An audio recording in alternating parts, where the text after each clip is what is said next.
Assalamualaikum semua. Waalaikumsalam, Malik. Testing, okey suara? Okey, clear, jelas, nyata.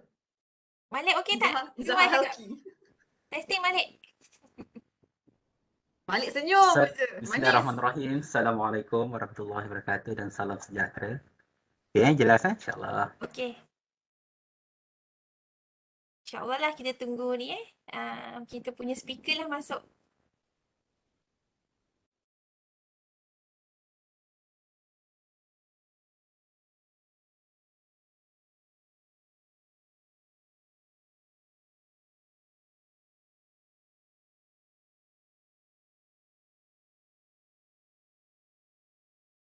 Isak berakam kan?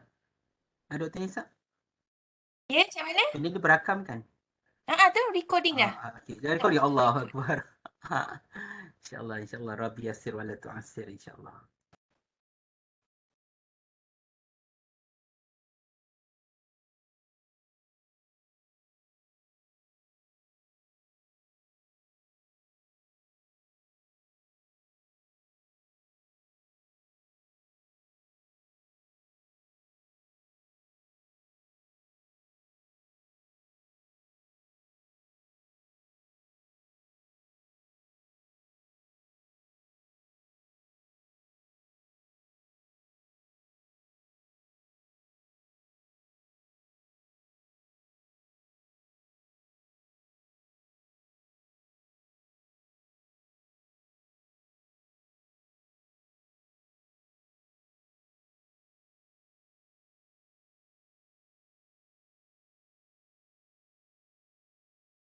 Nisa nak tanya, pelajar pun join juga kan?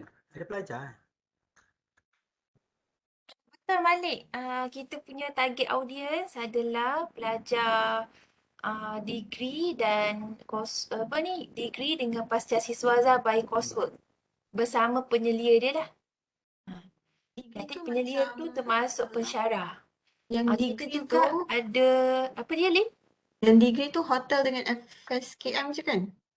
Hotel FSKM. Kalau Lin punya student tu ada, okey lah. Tapi mungkin Lin kata dia orang kerja kan. Orang kerja. Tak apa. Nanti kita bagi recording Pasal lah nak kan. masuk, pasal kita nak masuk dalam salutation kan, dan makin para pelajar serta hadirat yang dihormati sekalian.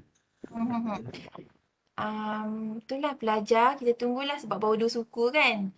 Dan satu lagi, kalau kalau kita pun jemput FSPP daripada Seremban balik.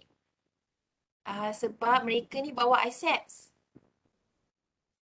Jadinya dia pun hantar borang melalui kita juga. Saya jemput jugalah. Kalau mereka ada, insyaAllah lah.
Bismillahirrahmanirrahim. Assalamualaikum warahmatullahi wabarakatuh. Salam sejahtera dan salam UiTM di hatiku.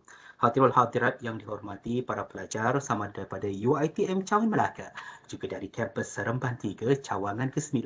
Terima kasih dan sekalung penghargaan kami ucapkan kepada semua kerana telah sudi untuk bersama-sama dengan kita bagi memeriahkan dan seterusnya mengimarahkan Bengkel Etika Penyelidikan Pelajar Sarjana Muda dan Sarjana bagi mod kerja kursus yang akan berlangsung sebentar saja lagi. Jadi, saya pohon kesabaran dan ketenangan anda sebelum kita memulakan majlis kita sebentar saja lagi, insyaAllah. Terima kasih. Kita punya speaker, penceramah dua dah ada Encik Malik. Profesor Madia Dr. Nurziatun. Welcome, Profesor. Assalamualaikum, Prof. Assalamualaikum, Dr. Assalamualaikum warahmatullahi. Okay, terima kasih kerana menjemput saya. Saya second speaker, so kena tunggu Dr. Amirah lah. Baik. Terima kasih sudi Selamat datang. memenuhi jemputan kami. Oh, Alhamdulillah, insyaAllah kita buat yang terbaik untuk membantu sesama belajar. Selamat datang, Profesor Madia Dr. Naziatun binti Ismail Han, Ahli Kuasa Etika Pendidikan UiTM Shah Alam. Dan Lembu terima baru, kasih. kereta pun baru. Baru sekali masuk Melaka. Puan baru, kami pun baru. Baru sekali bersua muka. Selamat datang dan terima kasih diucapkan. Terima kasih. Saya tak mesti nak pantun, cuma cakap terima kasih sajalah kerana menjemput kami. Tak apa, Doktor, saja je pemanis bahasa, pelapis bicara sebenarnya.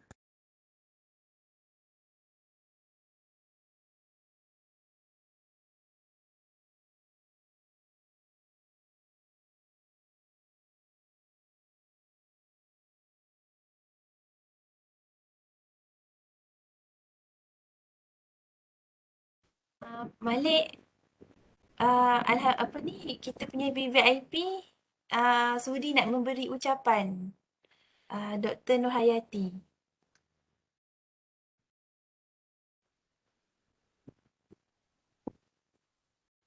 Okey ke, Cik Malik?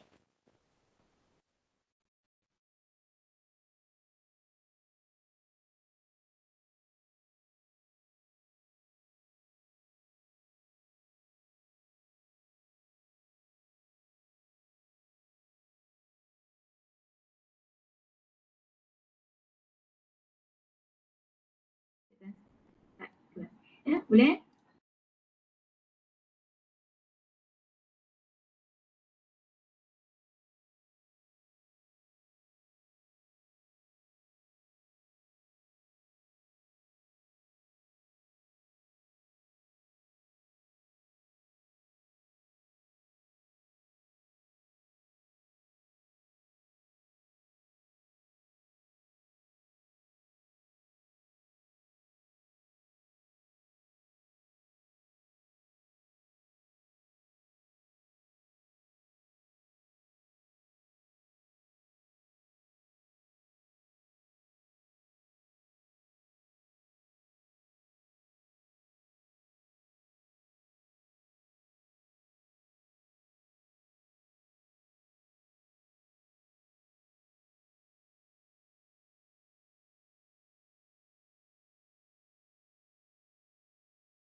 Our honorable speaker, speaker one, penceramah satu Dr. Amira pun dah ada. Dr. Amira, welcome.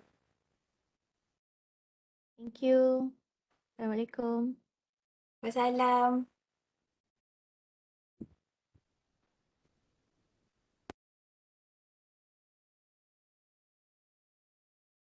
InsyaAllah kita akan mula sebentar saja lagi dalam 2.30. Kita menanti lagi penyertaan daripada para peserta. Assalamualaikum Dr. Amira.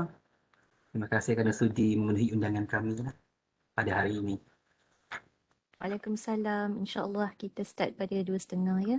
InsyaAllah, insyaAllah Dr. Okey.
Assalamualaikum.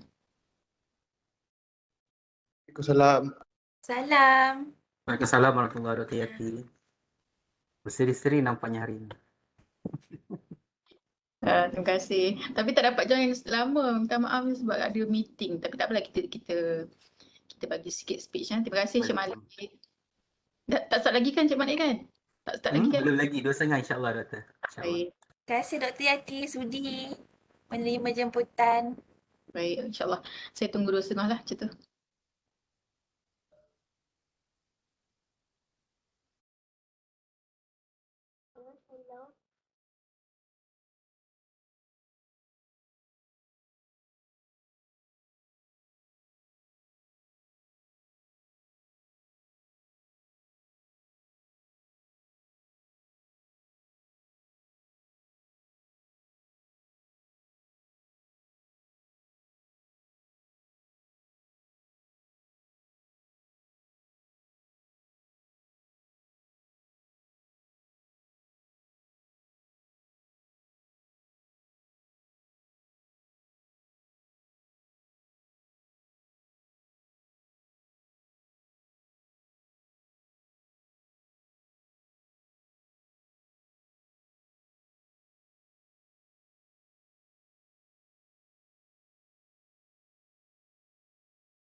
Bismillahirrahmanirrahim. Dr. Nisa, saya mohon izin untuk mulakan ke? Macam mana? Sila. Terima kasih. Bismillahirrahmanirrahim. Dengan bismillah pembuka kata, tiada kata secantik bahasa. Lafaz bismillah pembuka gelanggang, silat pantun, warisan Melayu. Pemanis kata, selamat datang, salam dihulur, kedatangan dialun. Melati kuntum tumbuh melata, sayang merpah di pohon cemara. Assalamualaikum dan salam sejahtera. Saya sembah pembuka bicara. Dari Perak pergi ke Johor, singgah dahulu ke Kuala Perlis. Harap semua berikan perhatian. Mohon saya mulakan majlis. Yang berbahagia, Dr. Nur Hayati Abdul Rahman, Timbalan Rektor Penyidikan dan Jaringan Industri, PJI UiTM Cawangan Melaka. Selamat datang, Doktor. Seterusnya, yang dihormati Dr. Amirah binti Abdul Rahman, Koordinator Etika Penyelidikan, Pusat Pengurusan Penyidikan UiTM Shah Alam, selaku bintang ilmuwan kita yang pertama pada hari ini. Assalamualaikum Doktor, selamat datang ke majlis kita pada hari ini. Yang dihormati Profesor Majah Dr. Nur Zihatun binti Ismail Khan, Ahli Jawatan Kuasa Etika Penyelidikan UiTM Shah Alam, selaku bintang ilmuwan kita yang kedua pada hari ini. Yang berusaha tidak dilupakan Dr. Khairul Nisa binti Abdul Samad selaku penyelaras Unit Integriti Penyidikan Bahagian Penyidikan dan Jaringan Industri PJI UiTM Cawangan Melaka. Warga peserta bengkel seterusnya, tuan-tuan, puan-puan para pelajar dari UiTM Cawangan Melaka, juga dari kampus Seremban 3 Cawangan Negeri Sembilan. Seterusnya, para hadirin wal hadirat yang dihormati sekalian. Sekali lagi, Assalamualaikum warahmatullahi wabarakatuh. Salam sejahtera dan salam UiTM di hatiku. Hadirin wal hadirat yang dimuliakan, ahlan wa sahlan wa marhaban bikum. Welcome dan selamat datang kami ucapkan kepada semua peserta, khususnya kepada para VIP kita, juga panel pembicara kita pada hari ini ke program Bengkel Etika Penyelidikan Pelajar Sarjana Muda dan Sarjana Mod Kerja Kursus, anjuran Unit Integriti Penyidikan, Bahagian Penyelidikan dan Jaringan Industri PJI UiTM Cawangan Melaka pada hari ini. Sekalon terima kasih dan terima kasih sekali lagi kami ucapkan. Bak kata pujangga lama, lembu baru, kereta pun baru. Baru sekali masuk Melaka, tuan baru, saya pun baru sekali bersua muka. Hadirin wal hadirat yang dimuliakan, bunga kaca cantik tersemat disangkul gadis bunga melati, doa dibaca, mohon ya rahmat, semoga majlis direstui ilahi. Oleh yang demikian, hadirin wal hadirat yang dimuliakan, sebelum kita meneruskan majlis kita pada hari ini, marilah sama-sama kita berdoa Al-Fatihah. Mana nak pergi kelas?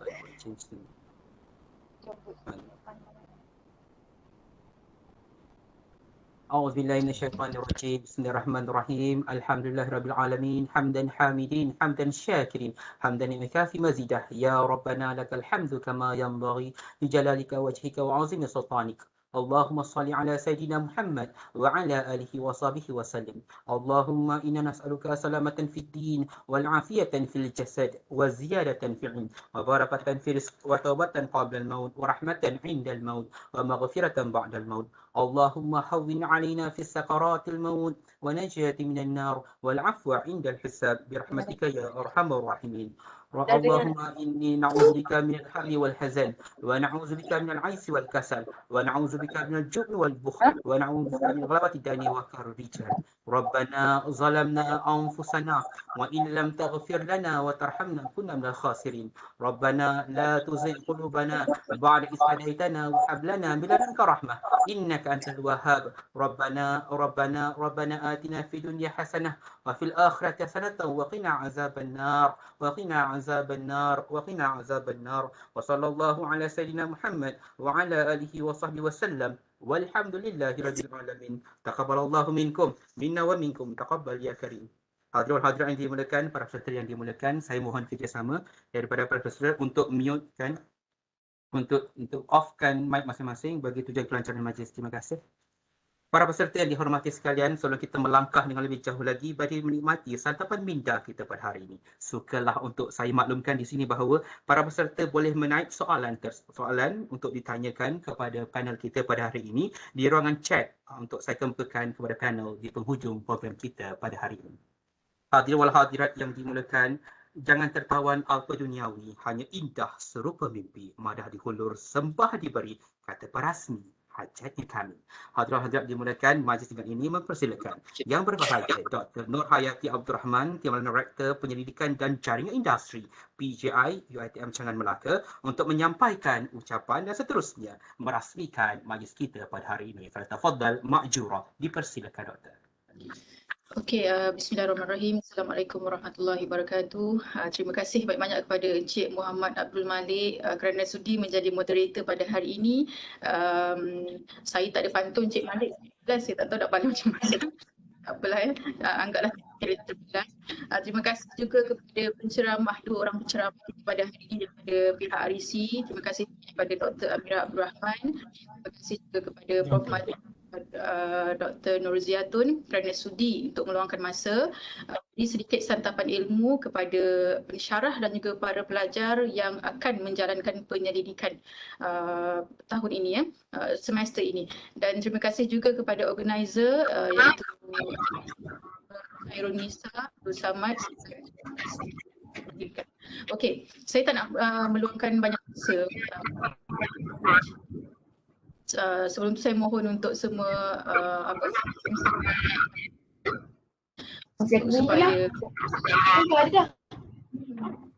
supaya kelancaran majlis dapat. Yo!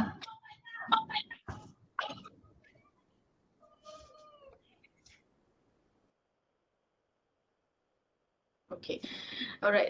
Jadi aluannya, terima kasih banyak kepada kedua-dua pensyarah dan hari ini bengkel ini dibuat khas untuk para pelajar dan juga para pensyarah yang tahun ini pada semester ini akan menjalankan pendidikan dan Aida Natasha, excuse me, Aida Natasha, maafkan saya. Cik Aida Natasha. Mungkin host boleh tolong mute kan? Tolong mute-kan ya. Pasal you are disturbing our program actually.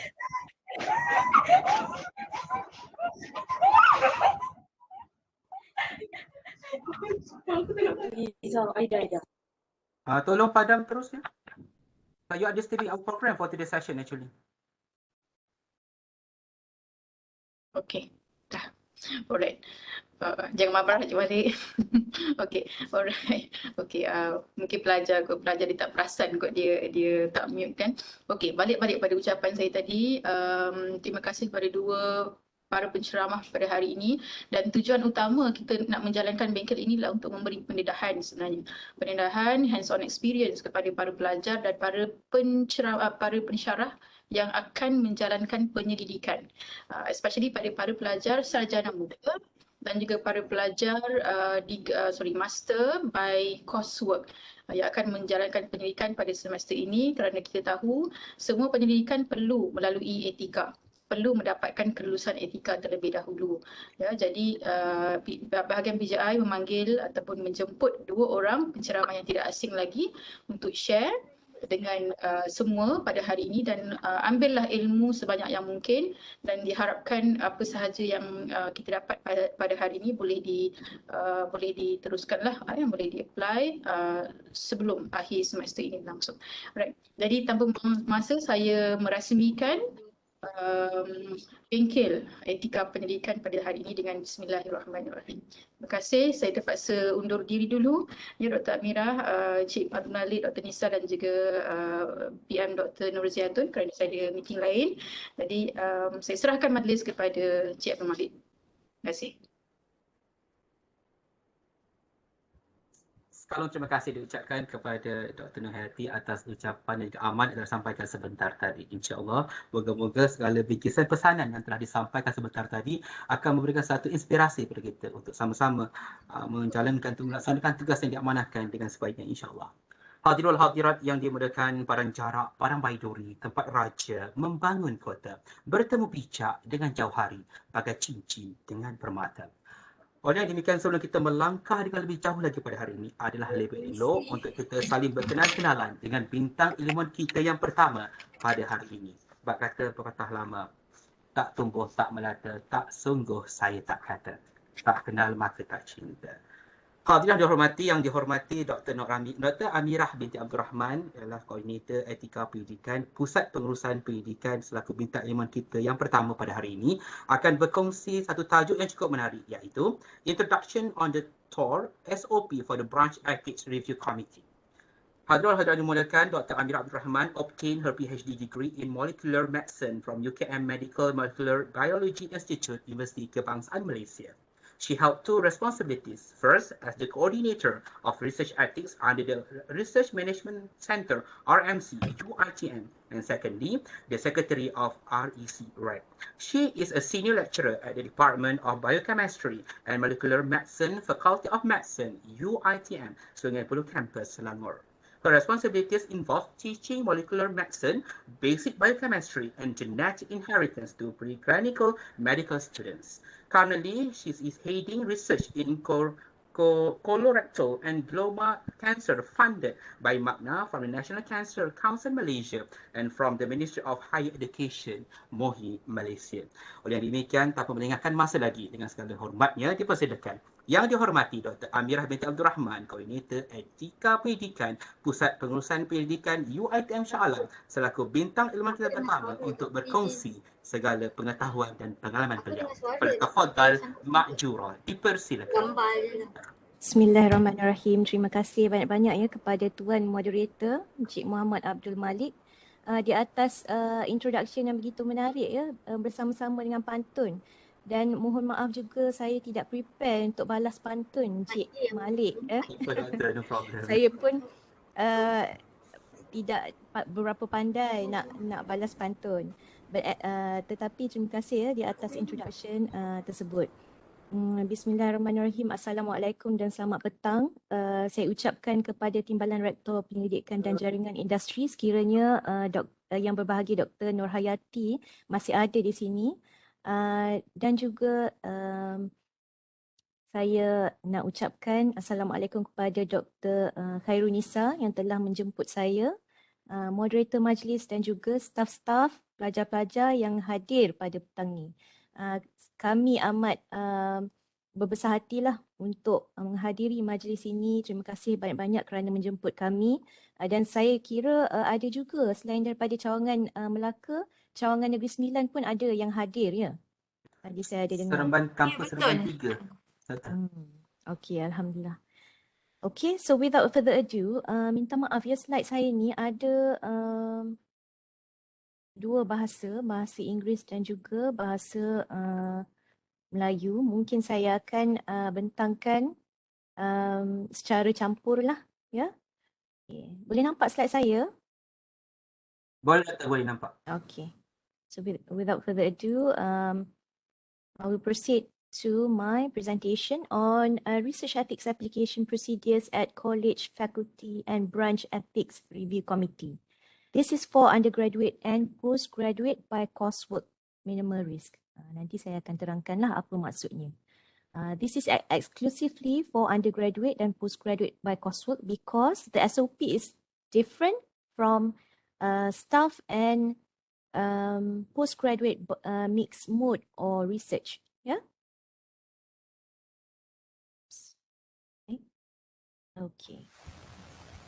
So before we start, mungkin saya nak berikan sedikit pengenalan berkenaan why is it important for us to look at the ethical issues in your research, in your projects, especially for undergraduate and postgraduate coursework. So the main reason is to look at the research ethics of your projects is to provide to look at the ethical issues, if any, yang ada berkenaan dengan projek-projek yang anda sedang buat, iaitu sekiranya melibatkan manusia. Adakah projek-projek anda memberi makluman kepada kesemua participants bahawa they have the right to withdraw. The right to withdraw meaning that sekiranya mereka ada bersetuju untuk participate di dalam kajian anda, tetapi mungkin pada keesokan harinya mereka tukar fikiran, nak withdraw, tak nak masuk projek tersebut. they have to have the right to withdraw. Okay, so other than that, freedom from harm or disadvantage. Harm tu tak semestinya physical harm lah. Harm tu could be mental, emotional harm. Sama ada penyelidikan tersebut mungkin menimbulkan perasaan sensitif ataupun memalukan individu tersebut dan lain-lain. Kemudian confidentiality and anonymity itu bermaksud sama ada adakah anda mengumpul data-data peribadi daripada participants tersebut. Sekiranya ya, bagaimanakah anda maintain the privacy of the participants? And lastly, informed consent. Consent is one thing and informed consent is another thing. Consent maksudnya kita mengambil persetujuan, tetapi sebelum mengambil persetujuan tersebut, adakah anda telah menerangkan dengan jelas berkenaan dengan kajian anda? Tak boleh apa kita panggil memberikan maklumat separuh sahaja berkenaan dengan kajian anda, kerana kalau berikan maklumat sepenuhnya mungkin peserta tersebut tidak mahu menyertai kajian anda. Nanti kita akan lihat dengan lebih lanjut lah. So this is the several guidelines on how to conduct safe and ethical research. Okay. So I've received several questions berkenaan dengan UG or PG coursework projects. In general, we have two types, iaitu the first one, research projects ataupun kita panggil sebagai penyelidikan. Kemudian yang kedua adalah classroom assignments. Okay, what is the differences between these two types? Perhaps you can refer to your supervisors or advisor lah. Kalau research project, usually the students are guided by faculty advisor or supervisor for any independent research project that the student undertakes.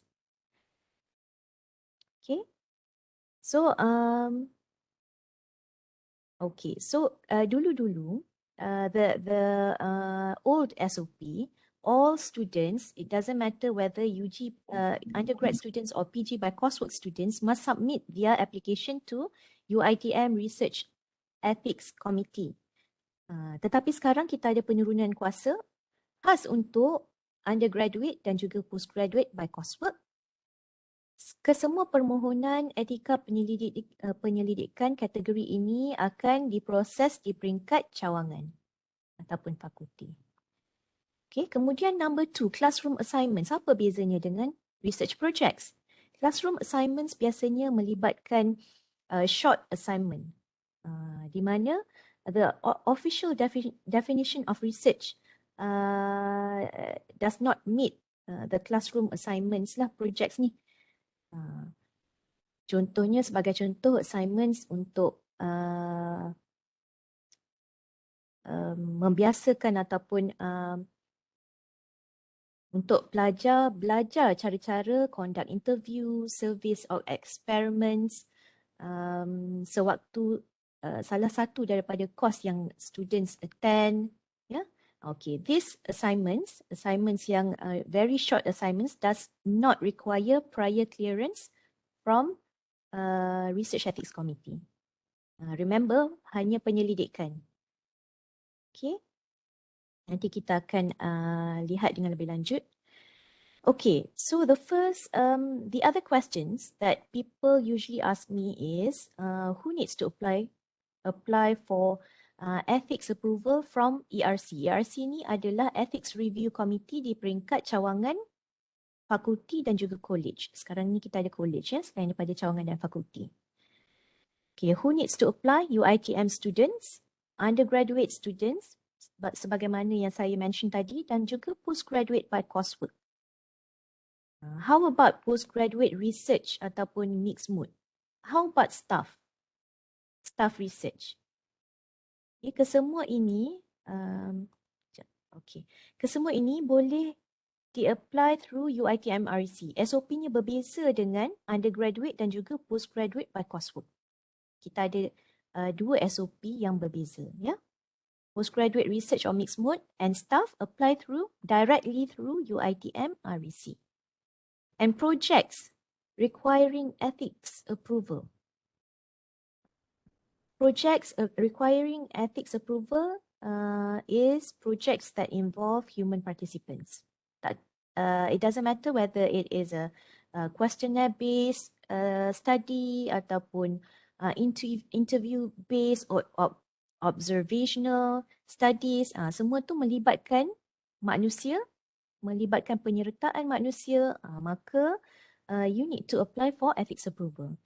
Selain daripada tu, the use of human products, contohnya penggunaan krim, nak test ke atas manusia, nak mohon manusia test sampel-sampel minuman dalam kajian tersebut, yang tu perlu ethics approval. And as well as studies that may potentially impact human participants physically or mentally. How about animal studies? Animal studies kita tak proses. Animal studies adalah dia di bawah UITM Care. Okay.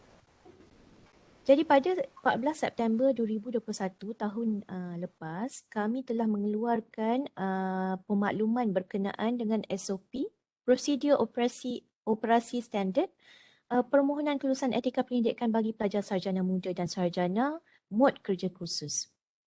Okay, apa yang berlaku adalah TOR ataupun kita panggil Terms of Reference. Ini especially untuk staff lah. Untuk staff memahami the Terms of Reference at Research Ethics Application Procedures at Branch and Faculty Research Ethics Review Committee. Di mana kita panggil ia sebagai B or F or C ERC. Okey, apakah skop Ethics Review Committee ini? Skopnya adalah untuk meneliti permohonan etika yang melibatkan projek-projek penyelidikan prasiswazah dan juga pascasiswazah kerja khusus sahaja untuk mengkategorikan penyelidikan sama ada ia melibatkan minimal risk ataupun more than minimal risk. Kerana yang ini sangat penting apabila telah disegregatekan, dikategorikan kepada sama ada projek ini minimal risk ataupun more than minimal risk tidak akan diproses di peringkat cawangan ataupun fakulti. More than minimal risk sekiranya ada, walaupun ia adalah undergraduate dan postgraduate by Coursework Project, it needs to be forwarded to UITM REC. Saya harap semua jelas lah bahagian ni ya. Ini saya highlightkan. Yang seterusnya, to approve and disapprove proposed research, to impose restrictions sekiranya ada dan sekiranya perlu ke atas proposed research, ke atas proposal tersebut, to suspend or revoke ethics approval of the proposed research if necessary. Okay. Macam mana nak classify the research risk? This is based on the research risk classification section in the form provided. Nanti Associate Professor Dr. Nurziatun akan menerangkan dengan lebih lanjut berkenaan dengan research risk classification section di dalam form yang students perlu isi. Okay. Ini juga untuk perhatian staff UITM yang terlibat dalam Ethics Review Committee, the appointment of ERC members iaitu keseluruhannya dalam komiti, the chairperson, deputy chairperson dan juga members akan dilantik oleh Timbalan Naik Chancellor Penyelidikan dan Inovasi. Dan lantikan adalah dalam tempoh 2 tahun. Okay. The responsibility, semua ini kita telah outline dalam TOR. Cuma saya akan terangkan yang mana yang saya kira perlu diambil perhatian oleh kesemua bakal-bakal ahli ataupun sekiranya ada the committee has been established on the responsibilities. Okay. So some of the responsibilities listed here, the chairperson, the members of ERC, the secretariat must comply with the procedures and guidelines as stipulated by UiTM REC. During the meeting, you must declare any conflict of interest at the beginning of each meeting. Conflict of interest ni sekiranya contohnya lah during deliberation of the study. Study tersebut melibatkan salah satu ahli-ahli ERC sebagai supervisor, katakan. Jadi ahli ERC tersebut perlu declare the conflict of interest dan recuse themselves. Recuse themselves meaning that dia perlu keluar daripada meeting sekejap untuk ahli-ahli mesyuarat membuat keputusan berkenaan dengan permohonan mereka. Sekejap ya. Ada sedikit disturbance.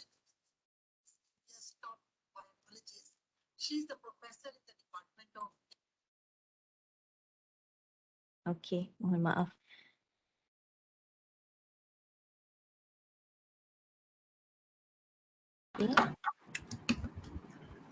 Alright. Minta maaf sebab saya sebenarnya dalam organize conference dalam masa yang sama dan telah ditarik masuk dalam conference meeting tadi. Okay. So itu berkenaan dengan conflict of interest. And sewaktu ahli-ahli ERC dilantik, mereka perlu sign non-disclosure or confidentiality agreement form.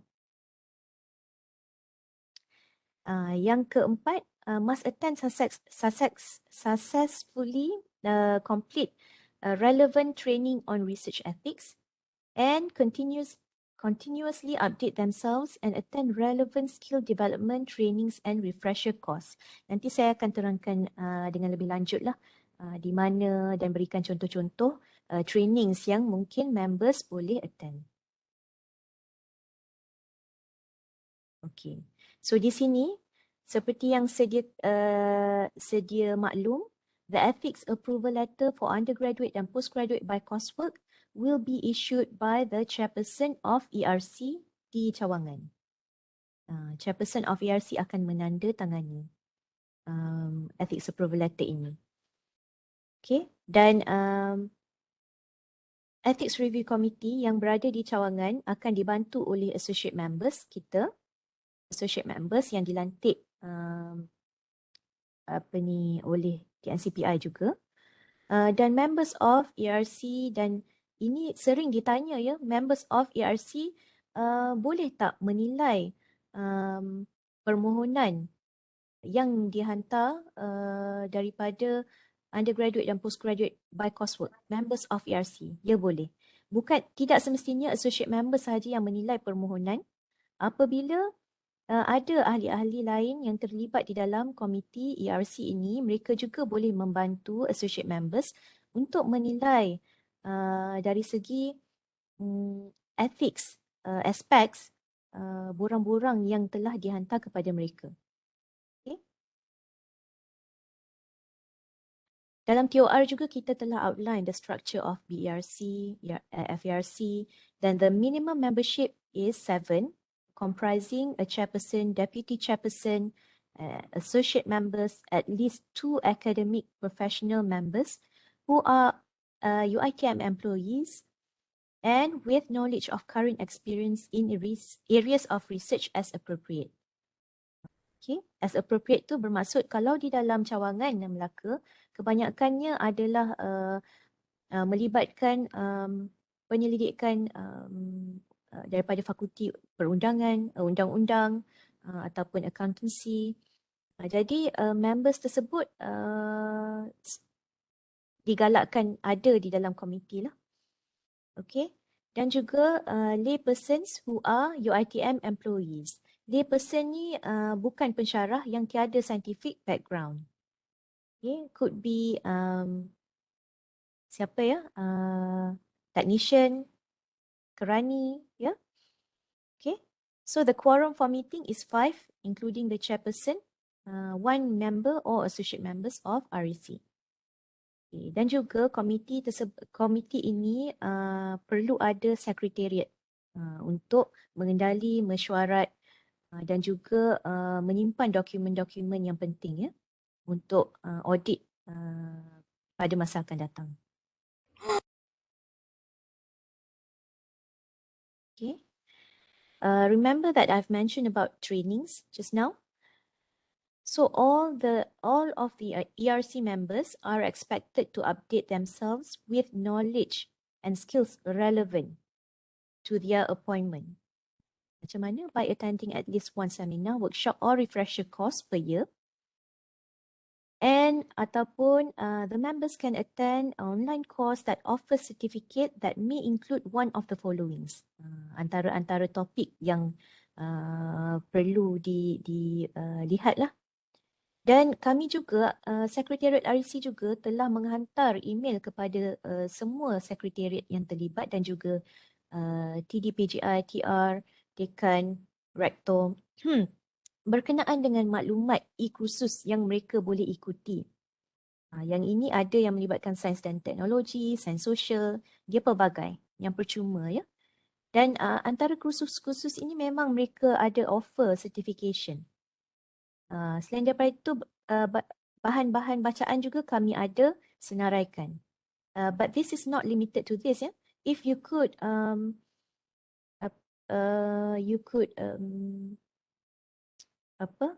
if you come across any other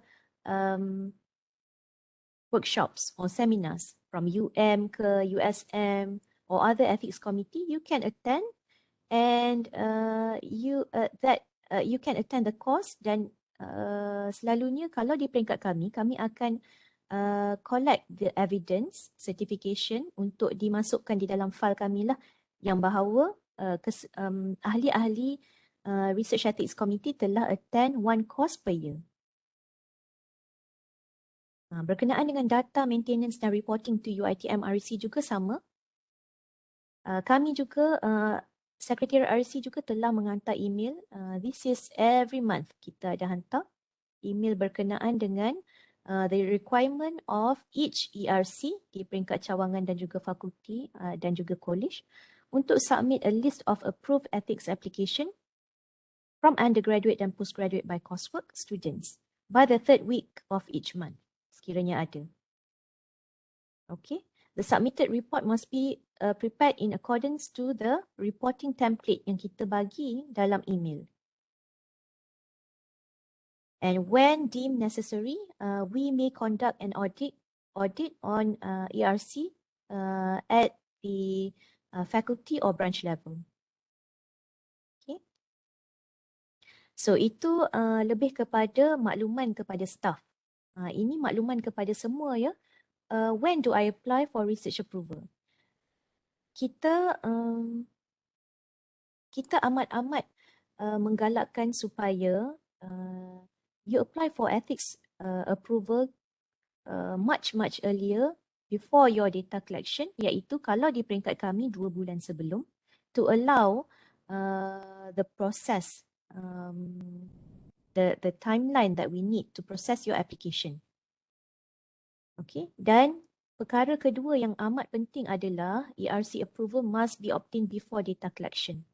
Before data collection, not after, bukan ketika data collection. Okay, so 2 months ni kadang-kadang ada yang bertanya kepada saya, katanya terlalu tak sempat student undergraduate untuk apply 2 bulan sebelum. Okay, tak sempat. Itu bergantung kepada Ethics Review Committee di peringkat cawangan. Sekiranya mereka boleh proses dengan lebih cepat, mereka boleh berikan syarat supaya undergraduate dan juga postgraduate by coursework boleh hantar kepada mereka dalam masa sebulan sebelum data collection. Tapi saya tak galakkan lah. Saya risau sekiranya ada delay in the process. Okay, especially bila students tidak memberikan corrections pada waktu yang sepatutnya. Nanti kita akan terangkan dengan lebih lanjut sewaktu taklimat borang etika penyelidikan yang perlu diisi. So how is the application process? Apa yang berlaku, application will be received by ERC Secretariat di peringkat cawangan dan juga ia akan disaring untuk menentukan kategori of review. Remember saya kata tadi ada more than minimal risk, ada minimal risk dan juga ada juga in certain cases boleh exempt from ethical review. Okay, this category is recommended by KPP, Ketua Pusat Pengajian ataupun coordinator ataupun equivalent. Yang mana yang sesuai lah. Sebab ada setengah cawangan saya dapati tiada coordinator. Jadi tanggungjawab ini falls to the KPP. Okay, mereka akan kategorikan jenis-jenis research tersebut sama ada melibatkan melebihi risiko minima ataupun just minimal risk ataupun can be exempted from ethical review. Nanti kita akan tengok. So determination of the type of review. Contoh, this is just an example and it is not limited to this and perhaps kesemua ahli-ahli, staff-staff juga boleh baca dengan lebih lanjut berkenaan dengan bidang masing-masing. Sekiranya projek penyelidikan anda dikategorikan di bawah kategori mana. Sebab untuk mengategorikan projek penyelidikan tersebut, kita perlu lihat kepada objektif, metodologi, kajian dan sebagainya lah. We have to have the detail. Tak boleh hanya lihat kepada title. Okay, contohnya expedited review. Expedited review meaning that it is minimal risk. Jadi SOP untuk expedited review akan lebih cepat daripada more than minimal risk, iaitu memerlukan full board review. Full board review ni bermaksud dia perlu present di peringkat REC. Okay, expedited review ni, the research poses no more than minimal risk. The study does not involve vulnerable population. This will be further explained by AP Dr. Z. Kemudian, the study does not involve the collection of stigmatizing information. The study uses anonymized or archived samples and the protocol, any protocol ataupun any methodology are administrative in nature and does not affect the study protocol. Okay, sorry. Yang ni protocol amendments, ini lebih kepada clinical trial ya. Sebab kadang-kadang bila kita punya penyelidikan telah diluluskan, tetapi along the way sewaktu anda melakukan data collection, mungkin anda nak membuat certain perubahan dalam protokol ataupun metodologi. Katakanlah nak ubah sedikit objektif. Yang ni biasanya kita kena submit balik kepada komiti untuk memberitahu komiti bahawa anda telah membuat sedikit perubahan ke atas objektif dan juga metodologi kajian. Dan komiti akan lihat kembali dan approve ataupun memohon anda untuk submit a new application. Biasanya kalau minor changes kita akan approve je lah. Kita tak akan pemohon untuk submit a fresh new application. Okay, kalau full board review. Full board review seperti mana kita tahu clinical trial memang full board review because it involves more than minimal risk. And then research which involves questionnaires or surveys to vulnerable groups, genetic or genomic studies, and any other studies not fulfilling the expedited review criteria.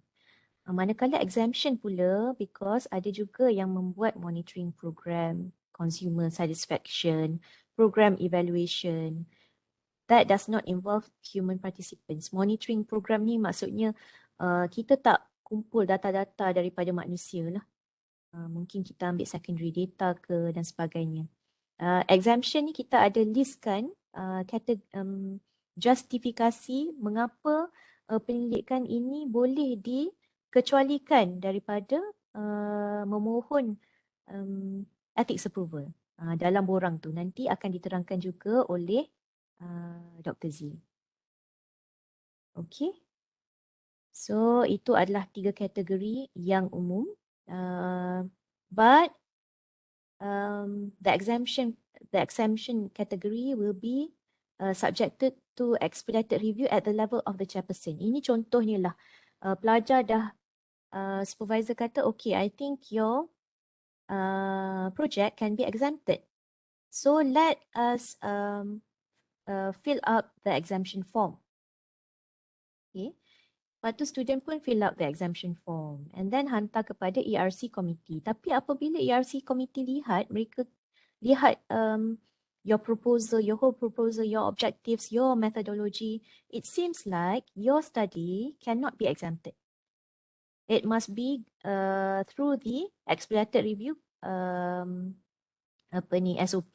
Cannot be exempted. Kena review lah, kena dilihat.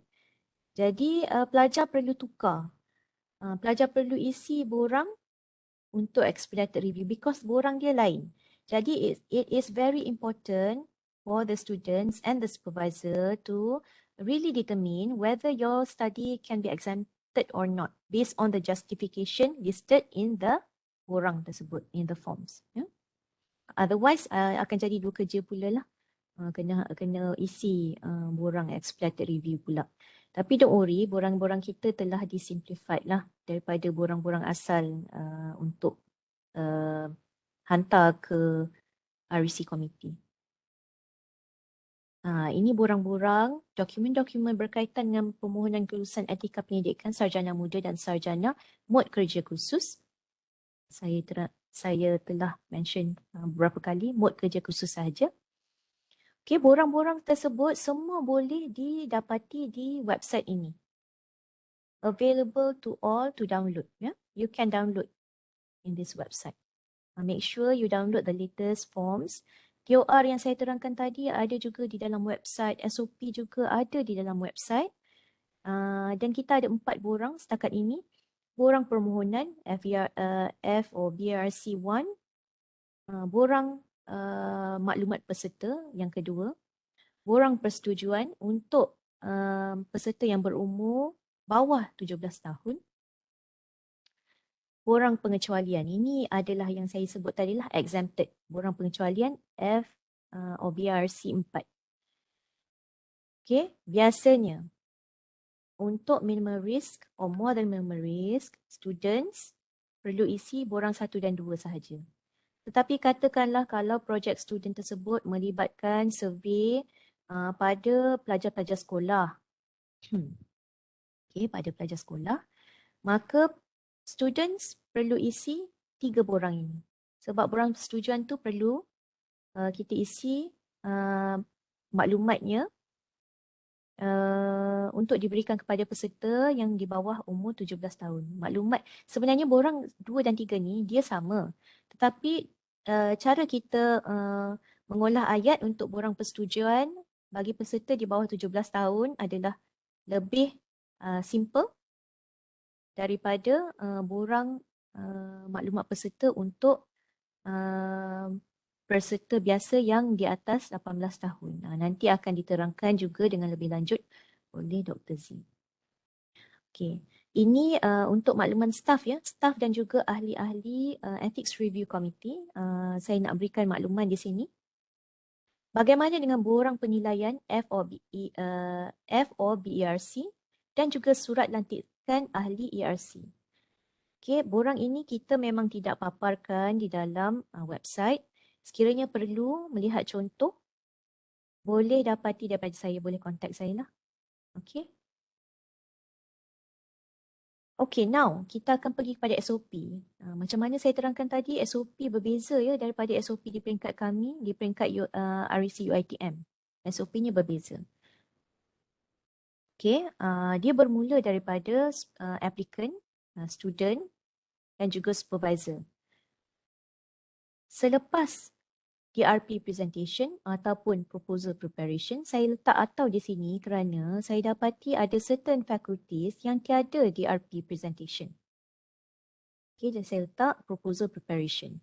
Selepas proposal preparation, The applicant, students and supervisor need to complete and verify the application form. Verification ni adalah daripada supervisor lah.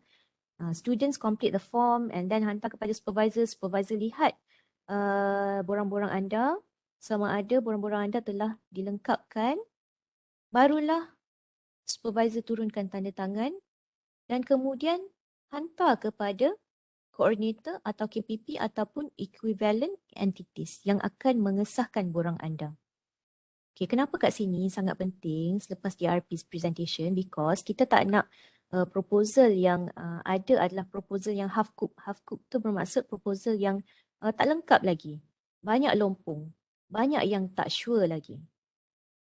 Disebabkan oleh itu, amat-amat digalakkan sekiranya memang ada DRP presentation di peringkat cawangan, perlu dibuat selepas DRP presentation supaya tidak pergi berbalik banyak kali. Ini untuk to shorten the process, ya.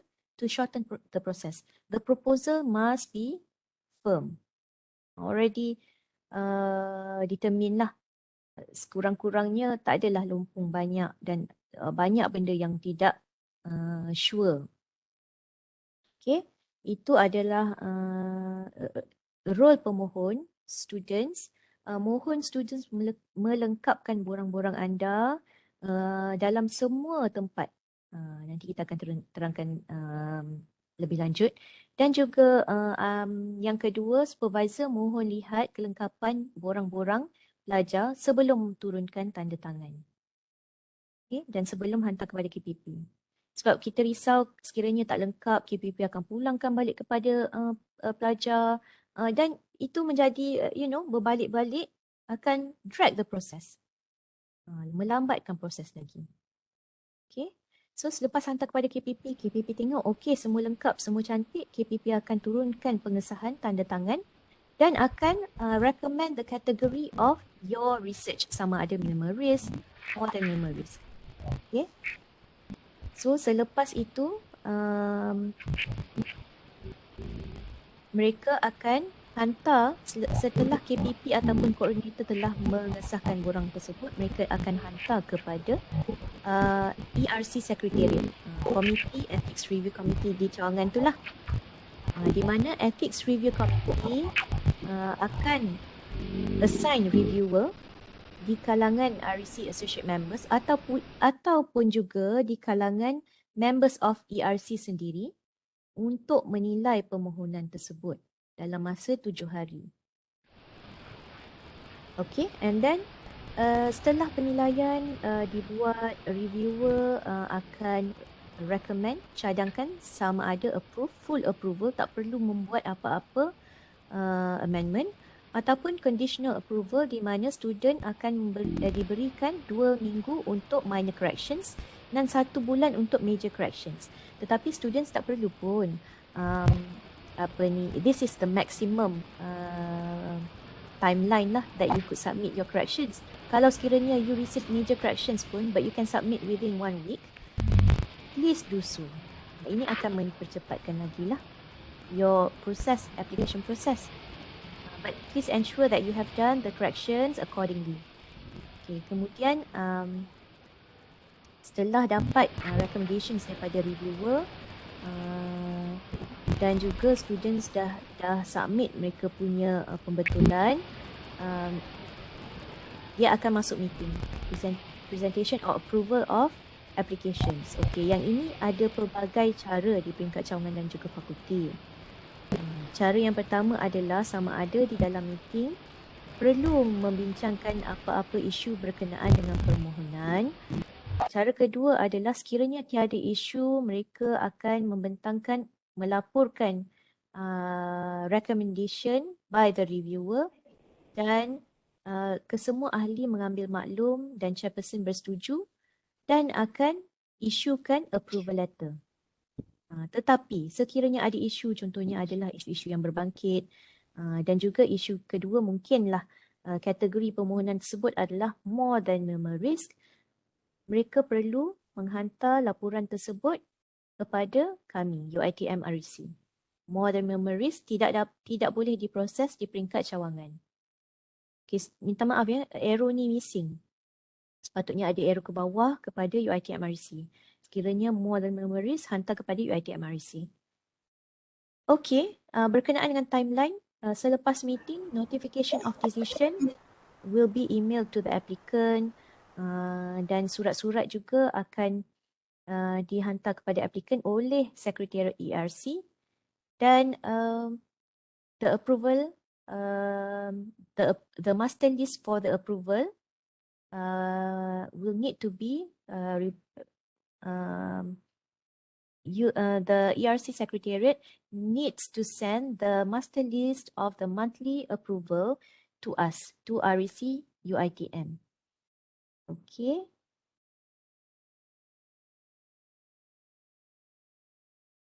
The terms of submission, ini di dalam SOP kita. Kita dah tulis di sini, all incomplete forms will be written. Jadi, please ensure your forms are complete. I cannot stress this enough because dia akan drag your application process. Only applications endorsed by coordinator or KPP or equivalent entities will be submitted to ERC. Kalau tidak di-endorse, tidak disahkan oleh koordinator ataupun KPP, dia tidak akan diterima untuk diproses di peringkat ERC cawangan. Okay, any data collection instruments requiring participants to input must be prepared in both Malay and English languages. So ini by default. Kita nak berikan pilihan kepada participants sama ada mereka selesa untuk melibatkan diri ataupun menyertai kajian anda, survey anda dalam bahasa Malaysia ataupun dalam bahasa Inggeris. Okay. And please keep in mind that the timeline of each process, walaupun saya ada tulis 7 hari bekerja, but it is subjected to the application workload of the respective faculty or branch. But having said that, fakulti dan branch juga perlulah memastikan bahawa proses untuk mendapatkan ethics approval tidak terlalu panjang lah. Okay, sebab itu adalah tujuan asal mengapa kita turunkan kuasa kepada fakulti dan juga cawangan. Okay, so sekiranya ada audit pada masa akan datang, saya amat menggalakkanlah semua ERC di peringkat cawangan dan juga fakulti perlu maintain the records and any data that is relevant or pertinent to the ethics review applications that has been submitted to the committee. Sebab nanti pada masa akan datang, saya pun tidak tahu bila, kemungkinan REC akan turun untuk audit the process. Okey, itu saja daripada saya berkenaan dengan TOR dan SOP. Ini adalah REC Secretariat saya. Dulu kita ada hanya 3 orang. This is orang kuat saya lah. Puan Adila, Puan Amy, Puan Ainul. Kemudian kita receive satu lagi, Encik Hisham. Beliau adalah RO. Telah join REC Secretariat kami dan banyak membantu kami lah dalam memproses, dalam mengendalikan pemprosesan application yang hantar kepada kami. Kerana pada tahun lepas saja kita receive lebih daripada 3,000 applications ya. Okay, dan again, sekiranya anda perlu download any documents yang berkaitan dengan ERC, dokumen borang-borang, TOR, SOP, semuanya boleh didapati di website kami di sini. Dan sekiranya ada apa-apa pertanyaan boleh diajukan kepada REC Secretariat dan boleh juga diajukan kepada saya. InsyaAllah saya akan balas dengan segera. Okay. So that is all from me. Terima kasih banyak-banyak. Saya tidak pasti sama ada we want to allow questions sekarang ataupun selepas Dr. Zee memberi taklimat. Setakat ni belum lagi timbul soalan, Doktor. Okey, jadi selepas InsyaAllah akan ada, insyaAllah. InsyaAllah. Okey, terima kasih banyak-banyak. Okey, saya pass to the moderator. Jazakallah khairan kathiran ucapkan, sekali terima kasih diucapkan kepada Dr. Amira atas bingkisan perkongsian sebentar tadi. Dalam gelap bersuluh-suluh, hening malam menyegar nurani, patah sayap bertongkat paruh, patah kalam pujangga berdia. Nampaknya kita masih lagi soalan daripada para peserta di ruangan chat. InsyaAllah mungkin ada di hujung. Kita teruskan lagi. Hadirin hadirat yang dimuliakan, kita teruskan lagi agenda kita pada petang ini, iaitu sesi bicara ilmiah dengan beralih kepada bintang ilmuwan yang kedua, iaitu yang dihormati Profesor Madya Dr. Nurziatun binti Ismail Khan, Ahli Jawatan Kuasa Etika Penyelidikan UiTM Shah Alam, selaku bintang ilmuwan kita yang kedua pada hari ini. Tajuk yang akan dikupas dan dibincangkan oleh beliau cukup menarik, iaitu tata cara pengisian borang etika penyelidikan bagi pelajar prasiswaza dan pasca siswaza kerja kursus. Untuk makluman, sebelum kita meneruskan lagi, eloklah untuk saya berkongsi profil penceramah kita yang kedua pada hari ini. Dr. Nurziatun Ismail Khan is an Associate Professor at the Faculty of Accountancy, UiTM, Malaysia. She is an associate member at CPA Australia and the Malaysian Institute of Accountants, MIA. Her academic qualifications include a PhD in Audit and Governance from the University of Malaya, Malaysia, a Master's in Accounting from the Curtin University of Technology, Australia, and a Bachelor of Accountancy Honours from the University of Technology, Mara, UiTM. Ladies and gentlemen, she held two responsibilities. Firstly, as the head of research ethics at the faculty, and secondly, as a fellow member of Research Ethics Committee, UiTM. Her teaching experience spans a wide range of subjects, including management accounting and public sector accounting. Her research interests include education for indigenous school pupils,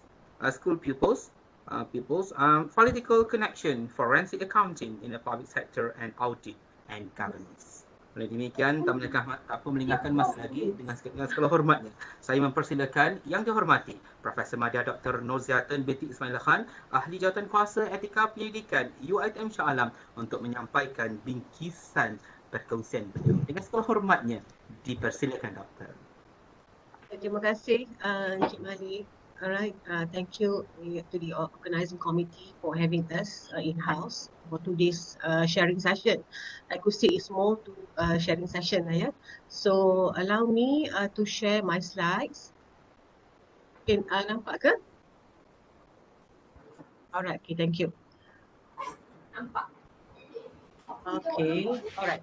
So as mentioned by Dr. Amira tadi, okay, saya akan fokus on the application procedure.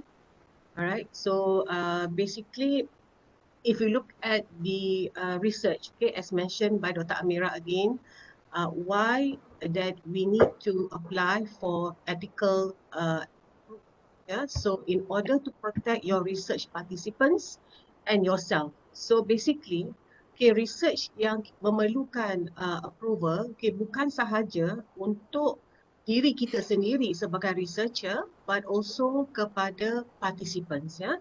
Maknanya our respondents yang akan menjawab ataupun our respondents yang akan diinterview kemudian. So there are few steps here that I need to highlight. Okay, the first step will be educate yourself about the relevant ethical principles and guidelines. Design your research in accordance with these principles and guidelines. So we have the guidelines from Research Ethics UiTM. So please also look into the guidelines and the principles, yeah, as mentioned by Dr. Amira tadi, about the DOR and also all the policies and also SOP. Obtain the necessary approval before interacting with your participants, and also continuously put good ethical principles into practice. So all students' research must be carried out under the supervision of a faculty advisor. So basically at the faculty level or the branch campuses, for the postgraduate students, kita ada supervisor which always advise us on the the process, okay, on the research, and also for the undergraduate students will be the lecturers, yeah, for ensuring that the students researcher carries out the research in a safe and ethical manner. So ini adalah sangat-sangat penting, ya, because we need to follow the ethical procedure that data should not be collected before we obtain approval from the branch campus, ataupun kalau it is more than minimal risk, it should go to REC UiTM. Sekejap, kenapa pula ni? Hold on, Okay, now, so basically, Okay, ada few things yang we need to look at. Alright, does your intended research include any of the following methodologies? So we also need to look at the methodologies for us to identify the types of research, and we need to classify sama ada it is more than minimal risk ataupun minimal risk. Not only the methodology, to me the sample also is important.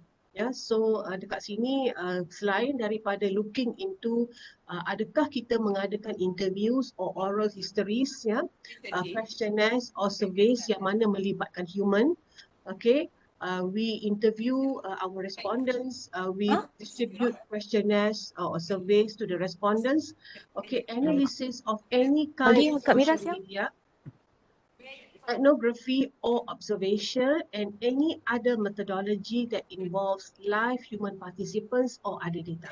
Alright, so in that sense, you will see that if any of your research, okay, has any of these elements, you need to carry out your or submit your ethical application for approval. Now, who do you need ethics approval? Okay, here are the checklists. Basically, will help you to know whether you are required to seek ethics approval for your research. A student are advised to discuss their project methods and ethical issues with their lecturer. Okay, basically for the students by coursework, it is under research methodology, or even for the applied research students. So dalam coursework, biasanya dia ada dua. Students untuk postgraduate, ya, students are given option sama ada to conduct a dissertation ataupun applied research, ya. Tapi both sekiranya research melibatkan human, okay, you are required to apply for ethical approval, ya. Now, if your if you are required to apply for ethics approval, you should not begin your research until your application have obtained approval. So this is very crucial. Dan kita ada juga dapati beberapa researcher yang dah conduct data collection, they have already distributed the questionnaire, lepas tu baru nak apply untuk ethical approval, okay, which is wrong, right? So please bear in mind that all data must be collected only after the ethical approval obtained.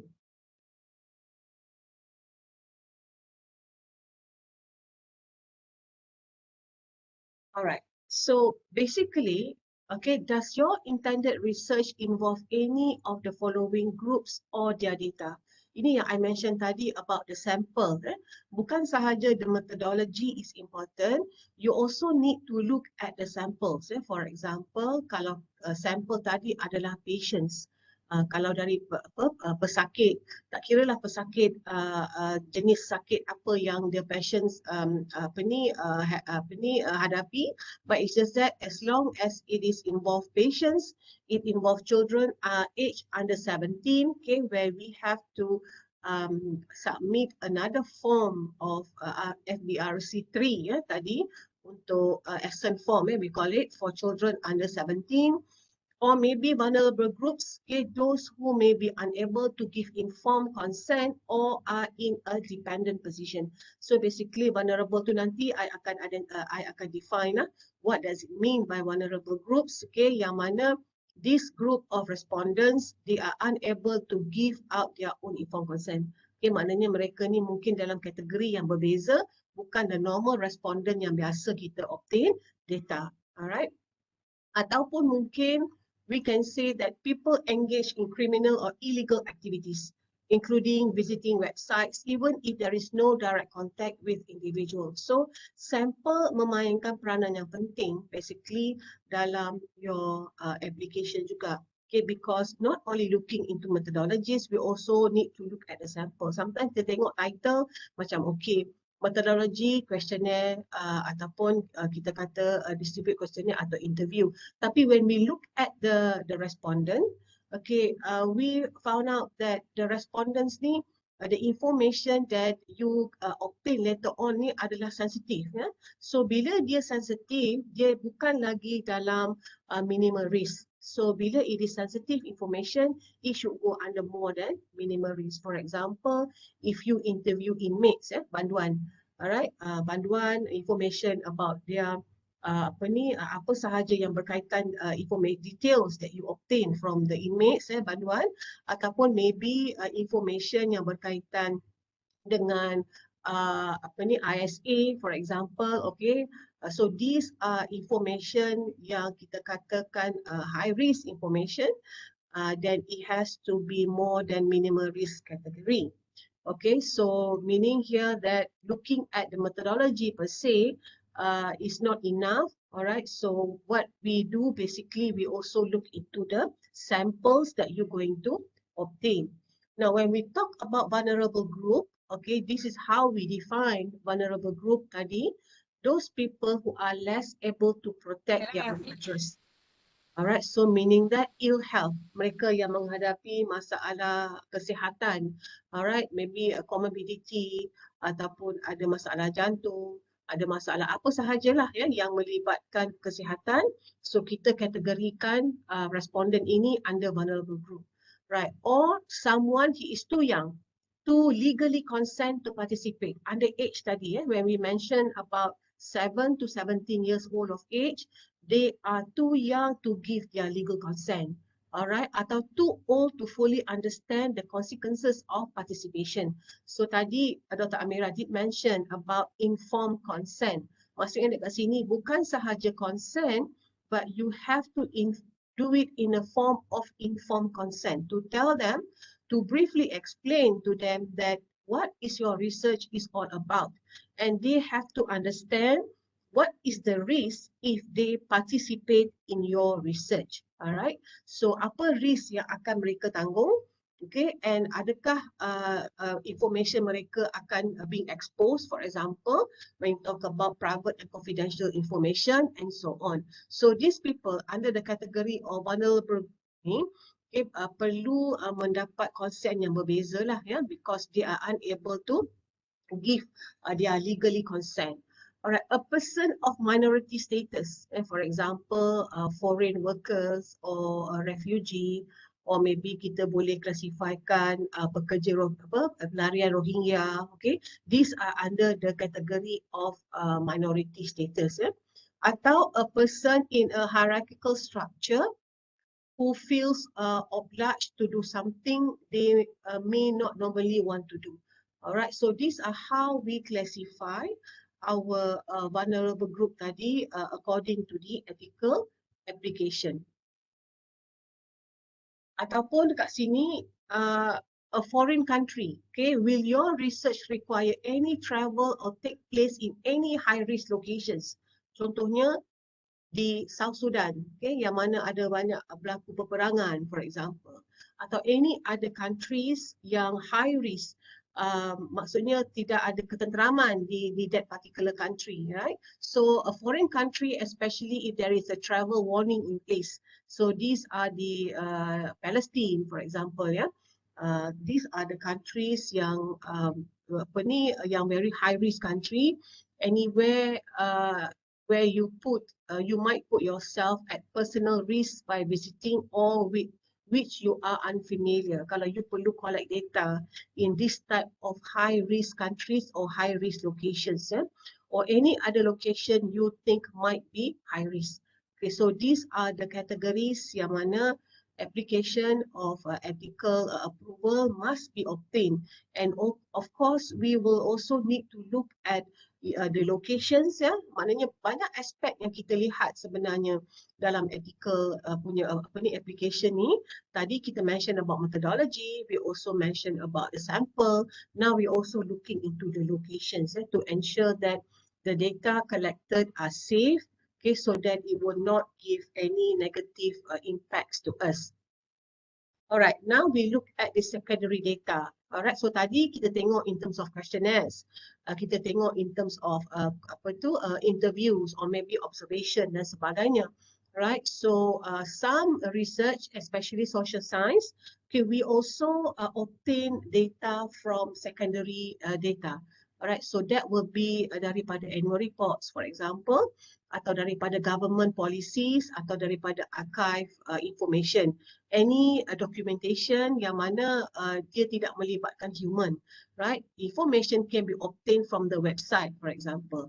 So the question is, can all secondary data be exempted from research approval? So again, tadi we mentioned that the exemption form, that is FBRC4, okay, adalah untuk exception. Maksudnya di sini, walaupun kita kata exemption, bukan maksudnya you tak perlu isi orang. You have to fill in the form to request for exemption, okay, if it involves secondary data. But however, adakah semua secondary data ni kita dapat exemption? Alright, so first thing first, data must be de-identified before releasing to the researcher. Maksudnya to remove all necessary details from the information which we feel that it is confidential ataupun yang membolehkan kita detect siapa responden tersebut. Alright, ataupun which company yang you ambil tadi, ya. Contohnya macam kalau dalam accounting, we are looking into financial statement fraud. So when we look into financial statement fraud, basically you have a list of companies yang involved dalam financial statement fraud, and those information adalah secondary data which can be obtained from the Security Commission website. However, we have to ensure that those information should not be disclosed. Okay, janganlah identify nama company tu. Company ABC kita letakkan, okay, under financial statement fraud, okay, ataupun under apa tu, non-performing dan sebagainya. So under PN17, alright. So under PN17 ataupun under financial statement fraud.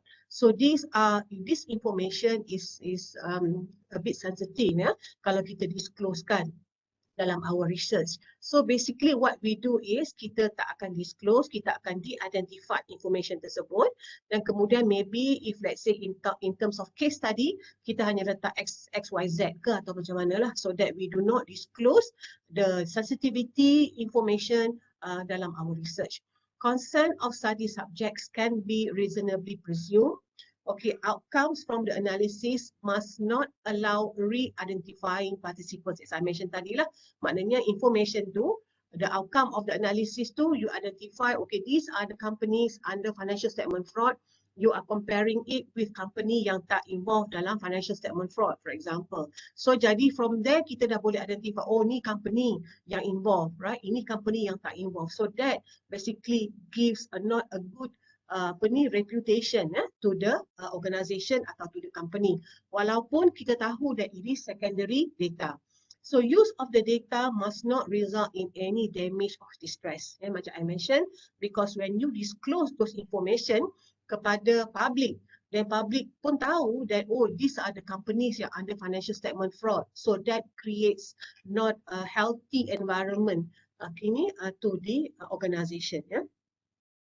So information ataupun data yang kita ambil walaupun secondary, okay, it has to be in a form that it doesn't give any risk to the respondents, yeah. But unlike some secondary data, okay, where we obtain, contohnya katakan you ambil details of lembaga hasil punya taxpayers under domestic inquiry, for example, right? So kita classify that sebagai more than minimal risk, okay? Because why? Sebab data-data tersebut adalah confidential, okay? And we are afraid that if you do not de-identify those information, that information will be released to the public. So it will not give a good image, ya, kepada mereka. Now, I'm done with that. So now kita akan tengok juga dengan standard operating procedures, okay, application for your ITM research ethics approval for undergraduate and also postgraduate. Ya. So kita mention dah tadi by coursework sahaja. Now, okay, Dr. Amira did mention about the application forms. Okay, so just to recap, on the forms of FBRC 1, 2, 3, and 4. Okay, so one will be on application, second will be on participant information sheet. Then kita ada assent form. okay, for participants aged 7 to 17 years old, and also exemption form. Now, this is FBRC1. So kalau kita tengok apa beza dengan REC2, okay, it's a combination of REC2, REC3 dalam FBRC1 sebenarnya, right? So these are the information that you need to fill in. Okay, of course, part A will be the details of the researcher, the title, name of the student, okay, name of the supervisor ataupun the lecturer kalau undergraduate, kalau katakan dia based on macam applied research kita tak ada supervisor, okay, applied research kita kepada lecturer, so the lecturer's name should be in as part of ataupun to replace the supervisor. Then of course you need to fill in is there any external research ethics committee approval required. Okay, usually untuk social science will always be no. Okay, applicants are required to complete all sections. Do not leave any of the sections blank. Walaupun tak ada pun kita letaklah no, kita just tick. Now, about the research details di sini, okay, part B1, if you look here, okay, you need to, alright, you can tick more than one. Okay, usually sometimes kita nak conduct interviews, at the same time kita nak conduct questionnaires, for example, ataupun anything related. So as long as it is within the scope, ataupun kalau ada, please specify what are the types of research yang you akan buat. Alright. Now, part B2, this is crucial.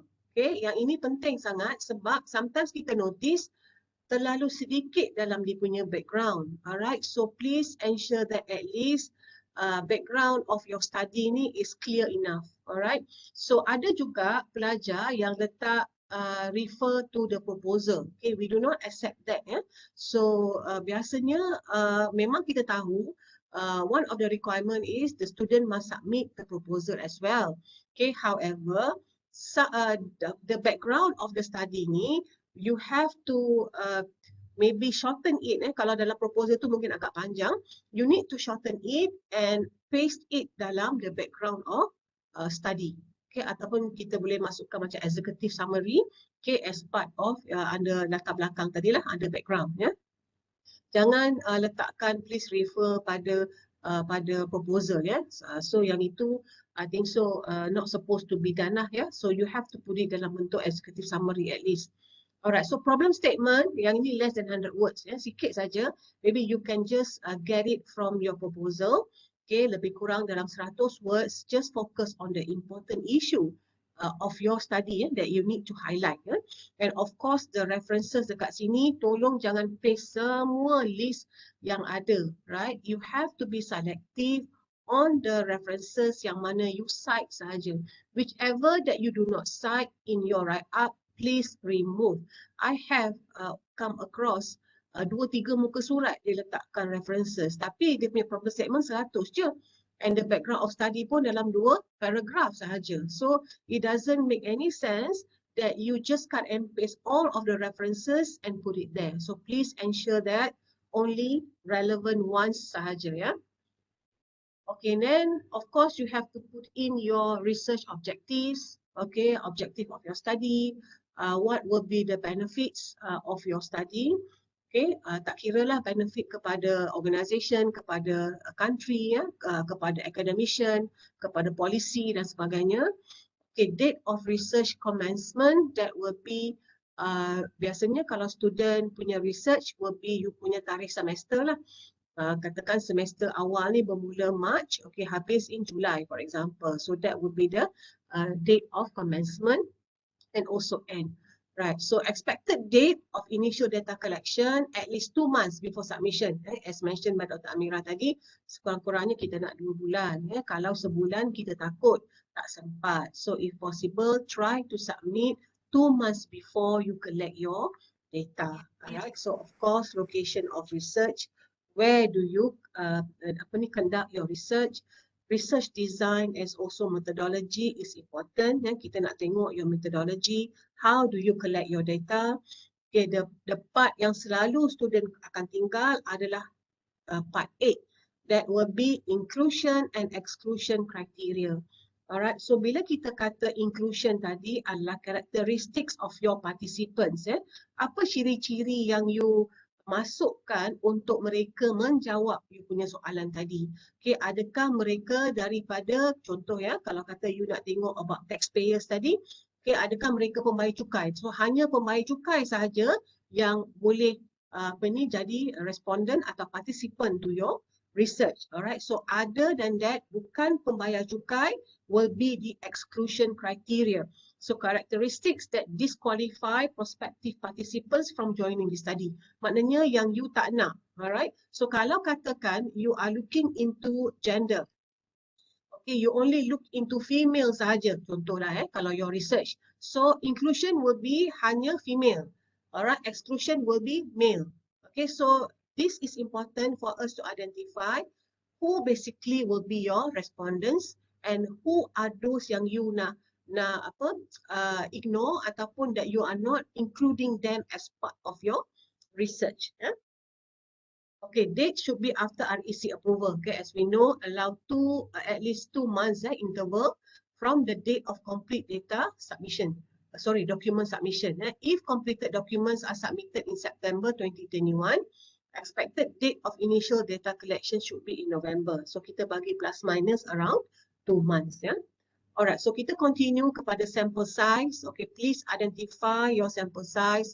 Sekiranya kita ada table kan, dalam social science we have tables. So please look into the population and also refer to the sample size from the table, right? Kita boleh guna berbagai statistics punya reference lah untuk tu. And of course the research flow chart is a flow chart maknanya you kena start daripada introduction sampai data collection and also sampai the final discussion of your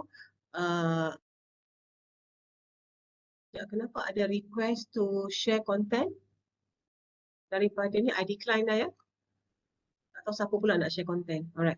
So basically research flow chart ni dia bukannya biasanya kalau I pernah dapat juga bukan dalam bentuk flow chart. Jadi kita kata flow chart dia mesti ada dia punya flow dia. Alright, ada arrow and ada of course lah you know lah how does a flow chart look like rather than just an explanation. Macam dia letak nombor 1 introduction, okay, nombor 2 apa, nombor 3 data collection, nombor 4 macam tu punya proses. No, it's not that. Okay, it's supposed to be in a flowchart form. Now, next adalah statistical analysis. Okay, ini pun adalah penting because we would like to know what are the statistical tools that you want to use. Adakah you guna SAM, adakah you guna NVivo, adakah you guna SPSS, and please also indicate the analysis that you're going to use, contohnya descriptive analysis, dan kita pergi kepada Pearson correlation, for example, please indicate a little bit, descriptive to describe apa, correlation, Pearson correlation to describe apa, and also multiple regression, what is it for? So you have to identify what are the tools that you're going to use for your research to run the analysis later on, right? So the funding details, kalau ada funding daripada mana-mana grant, okay, please include that too. And also agreement to conduct the research project. Kat sini you have to put in the name nama pelajar, student ID, ataupun kalau ada supervisor and co-researcher, please include that as well. Alright, so that will be part G of the section. Kita move kepada part E, that will be under risk classification. So dalam risk classification dekat sini dia kata please answer all questions below. Okay, if your answer is yes to any of the following questions, please include a brief information in the space provided. Okay, what I have come across basically yang ini kadang-kadang mereka biarkan kosong. Okay, because they feel that it is not relevant, so they just leave it empty. But you cannot leave it blank. You have to indicate whether it is a no or a yes. Okay, kalau yes kat sini, you have to explain why is it yes. Alright, so ada banyak actually question di sini that you have to go through one by one dan kemudian please tick accordingly. Alright, so do not leave any of the questions unattended. Okay, pernah juga student tak tick some of the questions. Kalau katakan soalan tu tak applicable to you, tolonglah letak not applicable. Alright, for example kat sini, contoh ya, what type of biological samples will be collected? So kita tak ada collect apa-apa biological sample. So you just mention that NA not applicable, right? So certain question kita memang tak boleh jawab because it doesn't relate to our study, so we just need to put an A. Okay, another question dekat sini dia kata, will the biological samples obtained be stored for future research? So we don't collect any biological samples, so therefore it should be an A rather than empty. Sebab kalau biar blank, kita akan pulangkan balik you documents tu untuk you betulkan, and at least kita nak make sure that you have read all the questions and you have also acknowledged that it's got nothing to do with your research, therefore you just put it as not applicable, yeah, and A. Right. Part F adalah applicant checklist, ya. So yang ini you have to ensure that you tick mana yang sepatutnya. Contohnya, have you presented your proposal at the Department of Postgraduate Research Committee? So I just want to share that at my faculty, okay, untuk pelajar-pelajar research, untuk pelajar-pelajar buat dissertation, okay, yang ini kita akan lihat the presentation of the student masa research methodology class. So jadi itu adalah cukup sebagai indicator that the student has presented their proposal. So at the end of the semester, student need to present their proposal to the mula kepada the lecturer. Kita kemudian at my faculty kita ada panel, ya, panel yang akan evaluate proposal student. So jadi usually student akan buat presentation in front of the panel, ada 2 panel, dan panel tu akan evaluate the proposal of the presentation and also the proposal during that time. So jadi itu dah memadai untuk kita kata yes that you have presented your proposal at the department. Okay, so the rest of the questions adalah common. Completed form 1, completed form 2, alright, has your supervisor check your application form? So please make sure that your lecturers ataupun your supervisor tolong check the application form. Actually, we are trying to avoid many grammatical errors, ya, because we have come across sometimes kita pun tak faham apa yang student tu tolong yang sampaikan, because the grammatical error quite obvious. So we try to avoid ataupun minimize grammatical errors. So please let your supervisor check ataupun your lecturers to check on your application before submission. Alright, so kalau it is a research done by all researchers, it has to be signed by everyone involved. Alright, so that will be part F, dan kemudian dekat sini adalah Department of Postgraduate Research Committee, then they will decide, okay, that they will deliberate on the application and they will decide whether it is minimal risk research ataupun more than minimal risk, and it will be signed atau endorsed by the coordinator. Alright, so that will be for the first FBERC. Now kita move on to the second document. Alright, so under this second document ni kita biasanya dalam bentuk bilingual, ya, maknanya dalam English and also dalam bahasa.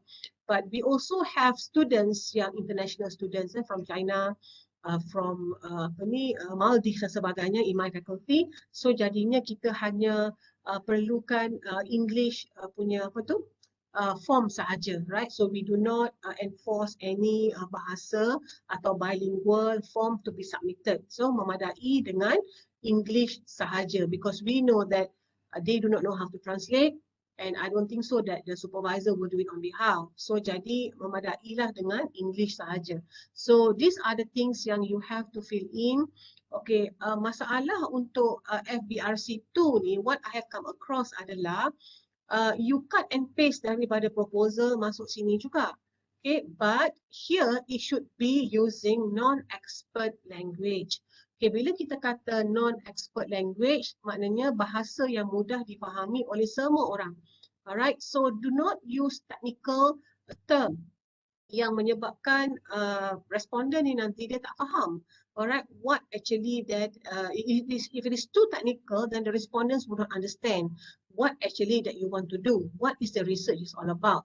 Kan contoh certain technical term even in accounting pun kalau you letak bombastic atau jargon words yang menyebabkan the respondent do not understand, sebab this form ni, participation information sheet ni perlu diberi kepada respondent you.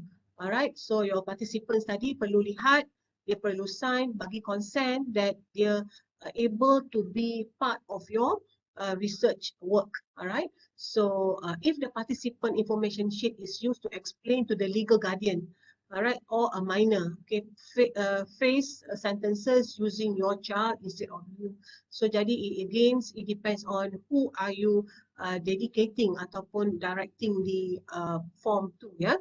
So again, all information in this particular section need to be in a form of non-expert language, ya, bukan dalam bahasa akademik sangat, ya, sebab mereka nanti tidak akan faham, right? So the research procedure, sometimes bila I tengok purpose of research tu dia letak objektif, dia terus letak research objektif, ya. Lepas tu research procedure tu pun dia letak methodology. So all that, bila you cakap pasal methodology, layman they do not understand. Okay, these people they don't really understand. Yeah, so jadi you have to put it in a non-expert language, telling your procedure. Okay, how are you going to conduct this research? Okay, the questionnaire will be distributed and what's next and what's next. Rather than putting the methodology, some of you letak sampaikan statistical tools pun letak. Okay, saying that the research will be using multiple regression apa semua. I don't think so that these people will understand. So jadi kita letak a very simple word, okay, we simplified things, we paraphrase it in a way that these the respondents are able to understand. All right.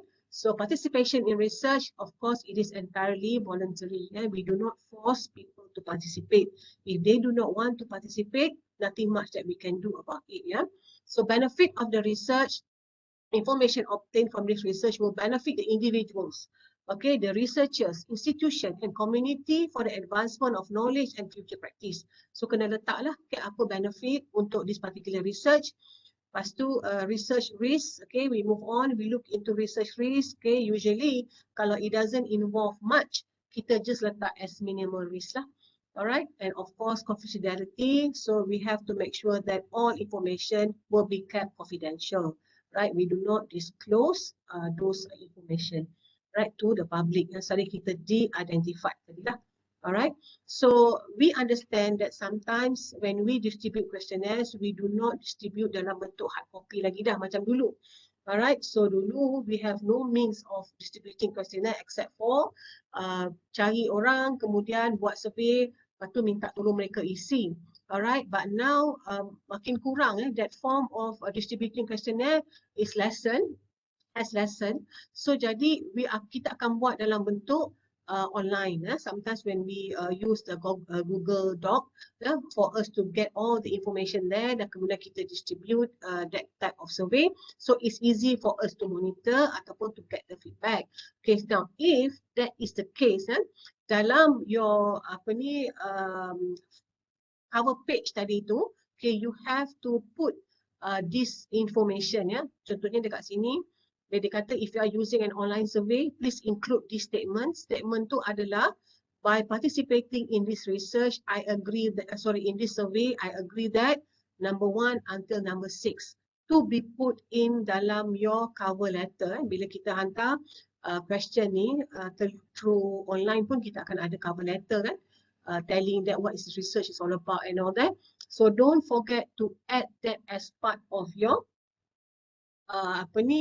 information, that to make sure that the participants agree that they want to participate in your research. So bila dia dah fulfill the requirement kat sini, then only okay they kiranya macam they are giving you the consent for them to be part of your research work. Alright. Okay, so the next part kat sini, the consent form ni actually you need to, you don't have to fill in any of it, just leave it blank. Alright, so ada juga student yang tulis information dekat sini, IC number apa semua tu tidak perlu. Ya, so ini bila you submit pada committee, okay, please leave it blank. Right?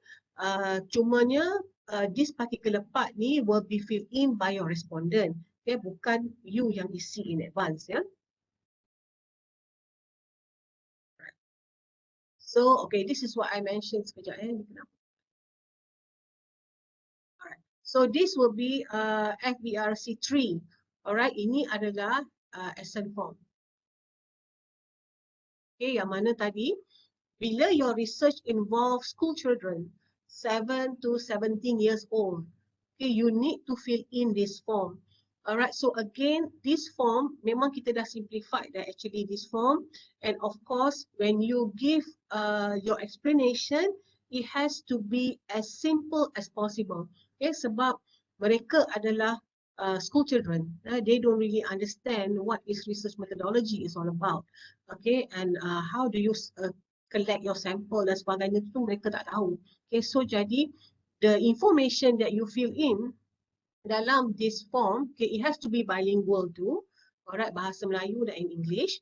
Okay, but then as I mentioned, if it is international student, it will be only in English form, and it has to be in layman's term, maknanya dalam kata yang lebih mudah, right, untuk mudah difahami. So sometimes I also notice information ni ambil cut and paste daripada proposal, and the information sometimes is a bit technical, which I believe the school children would not understand, right? So it has to be as simple as possible. And of course, it's our responsibility to brief our respondents, especially yang minor ni, okay, what are the research is all about, why do we conduct this research, and why do we pick them up as our part of our respondents. So all that need to be informed. We need to give them a simple briefing so that they understand. All right. Okay, so then if you look here, the action questions kan, instruction to minor, please circle your answer below. So pelajar-pelajar ni dia kena tick lah. Has somebody explained this project to you? Kalau you tak explain, dia kata no. Alright, do you understand what this project is about? Kalau you bagi tu technical, dia akan kata no. Alright, do you have any questions about the project? Tak adalah, because they don't know. Okay, if you have asked a question, do you understand the answer? Of course not. So jadinya, this is just to get an understanding, okay, from the minor, that you have already briefed them with your research. Okay, kita kena beritahu lah, okay, yang ini yang kita buat, say apa perlu the students answer, okay, and why is it they need to be part of the research. So kat sini they mention if the minors are unable to read, thumbprint should be taken. Okay, so maknanya kalau katakan they are unable to read, tak ada signature, then thumbprint is enough. Okay, if you want to take part, please write your name and sign kat sini lah. Okay, so they will have to do it. Name of the consent taker, alright, also is important in this case. Alright, so this is the exemption form. Alright, as I mentioned, exemption dekat sini bukan maksudnya kita tak perlu isi borang. Right, kita perlu isi borang. Borangnya adalah FBRC4. And this form actually adalah pengecualian daripada penilaian etika. So we want to see adakah your research ni sesuai tak untuk you dapat exemption. Saya Dr. Amira ada mention tadi. So before you fill in or before you select which form actually that you want to fill in, you have to consult your supervisor. So baru-baru ni I ada come across also student yang minta exemption, tapi bila I evaluate dia punya form, I rasa dia tak layak untuk minta exemption. So I dah advise untuk dia isi orang FBRC 1 and 2. Ya, so maknanya you akan buat kerja lagi lah, instead of we just submit just once, okay, you have to redo. So bila kita melihat kepada the sample that you're going to take, and also not much of the methodology, tapi kita lihat kepada sampel, who are these people, who are the respondents yang you akan ambil. Walaupun kita tengok data tu adalah the secondary data, tapi data tu melibatkan data yang sensitif. So kita, for example macam I mention tadi, taxpayers yang under domestic inquiry. Maknanya bila lembaga hasil come out with letters saying that we want to have some audit on you, okay, so that indicate something is not good lah juga kan. Maknanya mungkin adalah some tax avoidance happen dan sebagainya. So that is what kita perceive. So that would not give a good reputation pada the taxpayer tadi. Walaupun data ini adalah data secondary data, maknanya we do not liaise with the taxpayer. Kita takkan tanya taxpayer, but those are the details yang kita boleh extract daripada the system. Okay, which to me it is supposed to be under more than minimal risk lah, sebab dia melibatkan data yang sensitif, ya. Right. So ataupun data yang I mention tadi about the image. Okay, kalau katakan you hanya nak buat research, secondary data juga, tapi data-data tu semua daripada banduan punya information, ya. So kita classifykan itu juga sebagai tak boleh dapat exemption. Okay, maknanya you kena isi borang FBRC 1 and also 2, ya. Alright, so bukannya dia under secondary data, tapi secondary data yang ada risk di situ. Alright. Sebab we need to identify the types of secondary data so that itu sahaja yang dibenarkan untuk exemption. Contohnya, you ambil data daripada annual reports, ya. You gather from annual reports dia punya the data. You are looking into audit committee, you are looking into nomination committee, or maybe you are looking into fixed asset. Those information yang you extract untuk tengokkan company performance dan sebagainya, yang itu tak perlu FBERC 1 and 2, memadai dengan exemption sahaja, right? So as usual, you need to fill in all the particulars here, okay? Sama juga macam form yang awal, alright, and it is more simplified, okay? Dia lebih kepada executive summary sahaja, so you just need to add on your research justification, the objective, methodology, right? Research significance and also research risk. Okay, then di sini you need to justify for exemption, ya. So human participants, human tissues or biological samples, okay, collecting sensitive and identifiable secondary data of an individual. So data sekunder yang sensitif, ini yang I mentioned tadi, ya. Okay, collecting sensitive data of an individual or organization that reflects these attributes. Ada tak? Okay, so adakah dia based on corruption, fraud or cyber fraud, specific entity review ataupun vulnerable group. Okay, kalau walaupun data adalah data secondary, tapi dia kalau falls under sensitive, maknanya you tak boleh apply for exemption, alright? Okay. So kalau any of these adalah yes, so then I believe so that you are unable to use this exemption form. Okay, alright.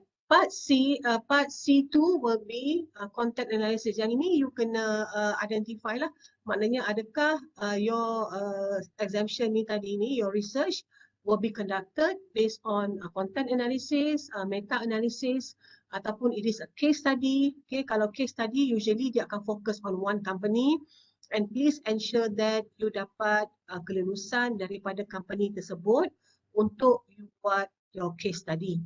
Right, so please we do not want that the company do not give their consent, okay, for you to collect your data even though it is secondary, okay, from the organisation and buat dalam bentuk biasanya applied research. Applied research banyak yang gunakan case study. I could say that almost all akan guna case study, and dia akan gunakan data daripada company yang dia bekerja kalau dia adalah part-time student. So I always advise them, please get the consent from your company, okay, from your big boss, okay, so that it will not backfire you later on. Alright, so you have to ensure that consent received before you are allowed to conduct this type of research. Or even it is a concept paper, right? So concept paper ni biasalah is from past study, literature dan sebagainya. Okay, dan okay, ataupun kat sini is about number 4 will be apa tadi? Sekejap ya.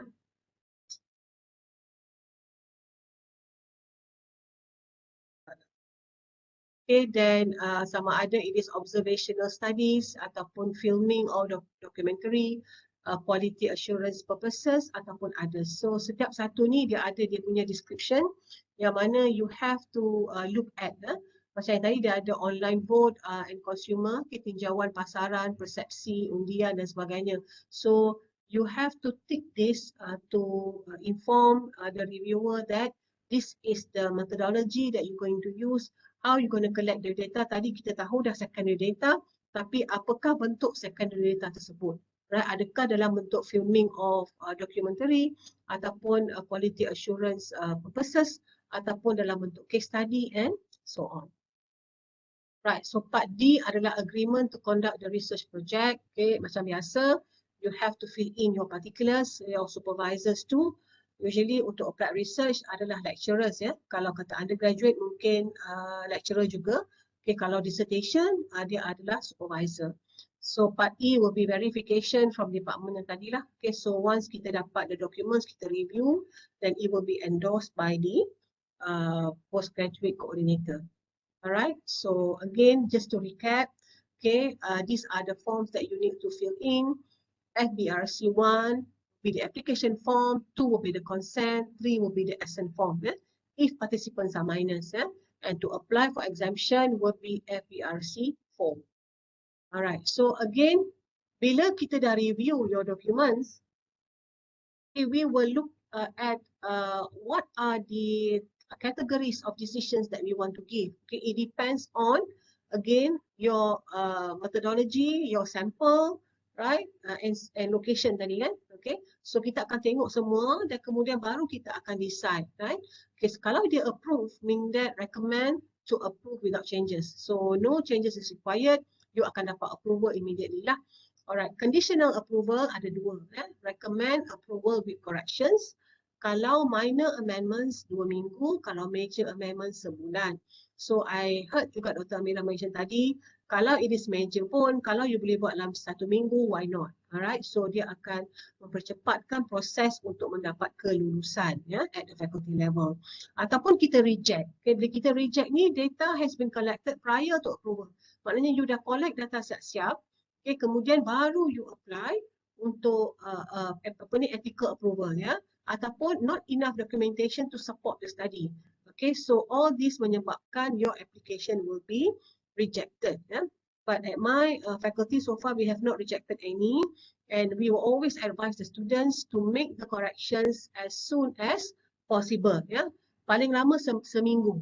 Alright, so we try to expedite the process because kita tahu that student need to collect the data as soon as possible. So especially the applied research students, kalau lambat dapat approval, maka lambatlah dia akan collect data. And we try not to allow the students to collect the data before the approval. Okay, sikit je lagi, just to share with you, alright, on this REC 9 actually. Ini adalah form yang kita guna pakai bila kita review. Okay, tadi Dr. Amira ada mention that we do not disclose our REC 9 dalam website. So kalau you memerlukan a copy of it, boleh contact terus the Secretariat ataupun Dr. Amira. Okay, di sini I just want to share with you, this is how kita review the application. So yang ini kita guna pakai REC maknanya ni contoh untuk REC bukan untuk FBRC. However, the information is more or less the same. So bila kita review, okay, kita tick lah dekat sini. Of course you kena tick questionnaires ke atau others ke sebagainya. Then after that you mention about the problem statement, okay, the claim makes that no study conducted, okay, too strong. It would be nice to use a phase of minimal atau few study. These are the example of social science punya research yang mana kita kadang kita tengok certain statement adalah very strong statement which kita need the students to betulkan balik lah. Okay, kalau it is appropriate tak ada masalah, we just tick and say appropriate. Location where the project will be carried out to justify why such local authorities are selected, tak diberitahu. Okay, sample, design, methodology, sampling aspects are not addressed.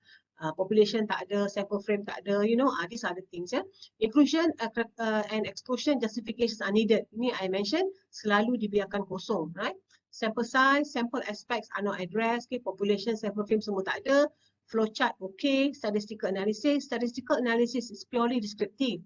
Again, not appropriate to yield conclusive findings to establish a framework. So biasanya bila kita ada research objektif, kita ada hypothesis dan sebagainya, tapi kita cuma letak deskriptif saja. So kita tak run ke analisis untuk kita support to answer back to your research objective and also to look at the hypothesis kan, whether it is accepted ataupun tidak. Okay, so kena ada appropriate statistical analysis. Okay, untuk REC 3 and 4 kat sini dia mention just complete. Okay, so tak ada masalah. Okay, this one is another example actually. Okay, so title pun kalau kita tengok, revise the title accordingly to suit the problem statement, objective dan sebagainya. Kalau kita rasakan perlu, kita akan suggest lah. Ya. So background, need improvement. Okay, the sentences are not connecting to the previous sentence. Ini yang I kata kadang cut and paste. Problem statement need to improve the problem statement overall. The issue of awareness not highlighted. So tak ada dimension apa-apa. There is no term of awareness. So tak tahu apa research is all about. Okay, sometimes the definition was not given. So itu menyebabkan reviewer tak faham. Okay, the benefits are not mentioned. It only repeats the objective. Okay, so apa benefit dia tak ada. Expected date should be 2021. Dekat sini dia kata should be extended sebab kita bagi masa plus minus 2 months. Alright, so REC 4, rewrite short and simple sentences for ease of understanding for both BM and English version. Okay, no need to write citation. Biasanya itu kan I cakap dalam bentuk layman term, so it has to be written in a form of very simple English so that the respondent will understand. Yeah? Okay, the problem and the aim of the research are not highlighted. Okay, why write on the potential factors since this research is on awareness? So these are the things yang the remarks ataupun the feedback given by the reviewer. Okay, bukan untuk kita nak kata your research tak bagus, tapi kita cuma try to give some improvement di situ so that you can have a better research and also your documents are lebih proper. Yeah. Dekat sini kita akan mention lah, I have reviewed application, okay, and this particular submission adalah based on minimal risk and only minor modification within 1 month. Okay, ini adalah REC. REC memang kita bagi minor modification sebulan, major modification 3 bulan. Tapi FBRC tadi tak sama. Alright, so the kotak ni akan jadi lain lah. Okay, seminggu dan sebulan, 2 minggu dan sebulan, right? So that's how kita the documents will be different. Yeah? Alright, so last one, ensure that the application forms are complete and signed by members. Alright, submission of all forms prescribed must be in English with the exception of research conducted in other languages. Okay, before submission to the FBRC, application for ethics approval or exemption from review committee from ethical review must be approved and endorsed by the coordinator. Right, incomplete applications and application with major grammatical errors will be returned. Ini pernah saya return satu application with full of grammatical errors. So saya minta balik supervisor dia untuk tengok, untuk betulkan. So at least adalah some changes di situ dan baru saya faham actually what the students trying to do. Some of the student dia tulis dalam bahasa Melayu, kemudian dia pergi kepada direct translation through Google. Okay, lepas tu dia pastekan dalam tu. So itu menyebabkan kita tak faham actually what that the research is all about. Yeah? So again, all application must be submitted 2 months before data collection. Okay, that's all from me. Thank you so much. Saya pulangkan balik sesi ini kepada the chairperson. Thank you. Sekali terima kasih diucapkan juga kepada yang dihormati Profesor Madya Dr. Nurziatun Ismail Khan atas penerangan yang cukup menarik sebentar tadi dan juga kepada para peserta. Ambil tebur di tepi rumah, cabut ubi bersama akar sedikit ilmu, jika berhikmah garam selaut menjadi tawar. Dan terusnya kita lihat di ruangan chat ya, penceramah kita pada hari ini. Ada satu soalan daripada saudara Akmal Ismail. Saya rasa soalan itu ditujukan kepada yang dihormati Profesor Madya Dr. Nurziatun. Soalan beliau berbunyi, Assalamualaikum. Boleh tak untuk saya dapatkan semula penjelasan berkaitan dengan saiz sampel? Kerana saya agak kurang faham sebentar tadi. Silakan Doktor. Okey, biasanya bila kita kata pasal saiz sampel ni, kita tengok dulu population kan. Kita nak buat research, kita nak tengok apa population, what is the population like ya. Then from the population, let's say lah contoh ya, katakan we have identified that kita nak our respondents will be kaki tangan kerajaan di Putrajaya, for example. Let's say dekat situ berapa? 100,000 people working in Putrajaya, for example. Then kalau you notice, dalam social science kita ada table sama ada Morgan punya table, tak silap saya, Craigie and Morgan pun ada table. Lepas tu Siapa ya lagi yang statistician yang famous tu? Ya Allah, tak boleh ingat dah. Dia pun ada table dalam tu. So maknanya dekat sini kalau katakan dalam table dalam statistics punya buku tu dia ada table untuk berapa banyak population, berapa sampel. Dia dah siap kira dah for you. Alright, so it's easy for you to just identify benda tu. Okay, contohnya tadi kalau katakan 100,000 of the population, automatically in that particular table dia akan cakap berapa sampel yang sesuai. Alright, so you can refer to any of the statistics punya buku. Saya tak ingat lah nama that statistics yang famous tu, ya Allah, just it doesn't come up to my head. Alright, so that particular statistics punya buku memang dia ada that table. And even kalau you boleh Google and cari, okay, based on population and also sample, kita boleh identify roughly how many samples yang kita perlu. But again, okay, as we know, contoh ya, kalau katakan population 100,000, mungkin dia punya sampel dalam 300. Contoh, this is only example. Now, kalau let's say sampel tu dalam 300, okay, we try to distribute 300 questionnaires to the officer tadi yang di Putrajaya. Alright, so kita tahu bila kita distribute questionnaire, we can never get back 100%. Okay, sometimes kita dapat dalam 50%. Okay, so all that need to be justified lah. Maknanya dalam your methodology, okay, you have to mention that based on the total population will be 100,000. Okay, based on this table, okay, table tu you boleh refer pada buku statistics ya, yang mana-mana yang ada banyak. Alright. Then katakan in that particular table dia mention is only around 300 sample, so you have to indicate that 300 samples basically adalah sample yang diperlukan bila population sebanyak ini. Alright, then of course you also need to highlight that 300 questionnaire surveys will be distributed. Tapi kita tahulah, katakan kalau kita dapat 150 pun dah bersyukur dah sebenarnya. Kadang-kadang tak sampai 100 pun kita dapat, right? So jadi dekat situ that's how kita identify dia punya the sample size tadi. Alright, itu untuk research lah. Maksudnya dalam you punya application tadi ni you need to identify the population and also the sample based on the table. Pada table tu yang paling senang. Alright, ataupun some might use variables. Maknanya how many variables yang you ada, you multiply with 5. Alright, itu pun boleh gunakan sebagai sampel. Ada banyak method for us to identify berapa banyak sampel yang kita boleh gunakan untuk our research. Yeah? So there's a lot of ways of identifying a sample. I think so your supervisor lagi variables lah, aku tahulah macam mana nak identify. Alright? Terima kasih Doktor, terima kasih Cik Akmal atas soalan sebentar tadi. Diharapkan Cik Saudara Akmal jelas dengan penerangan telah sampai ke Doktor sebentar tadi. Nampaknya ada soalan lagi Doktor yang menyusul. Soalan yang sama, soalan yang lain tetapi saya rasa ditujukan kepada Profesor Mada Dr. Nuzhatun Ismail. Soalan seterusnya untuk Doktor. Salam. Saya nak bertanya, untuk bahagian-bahagian tarikh tersebut, perlu diletakkan tarikh yang tepat atau sekadar letak tarikh atau bulan sahaja?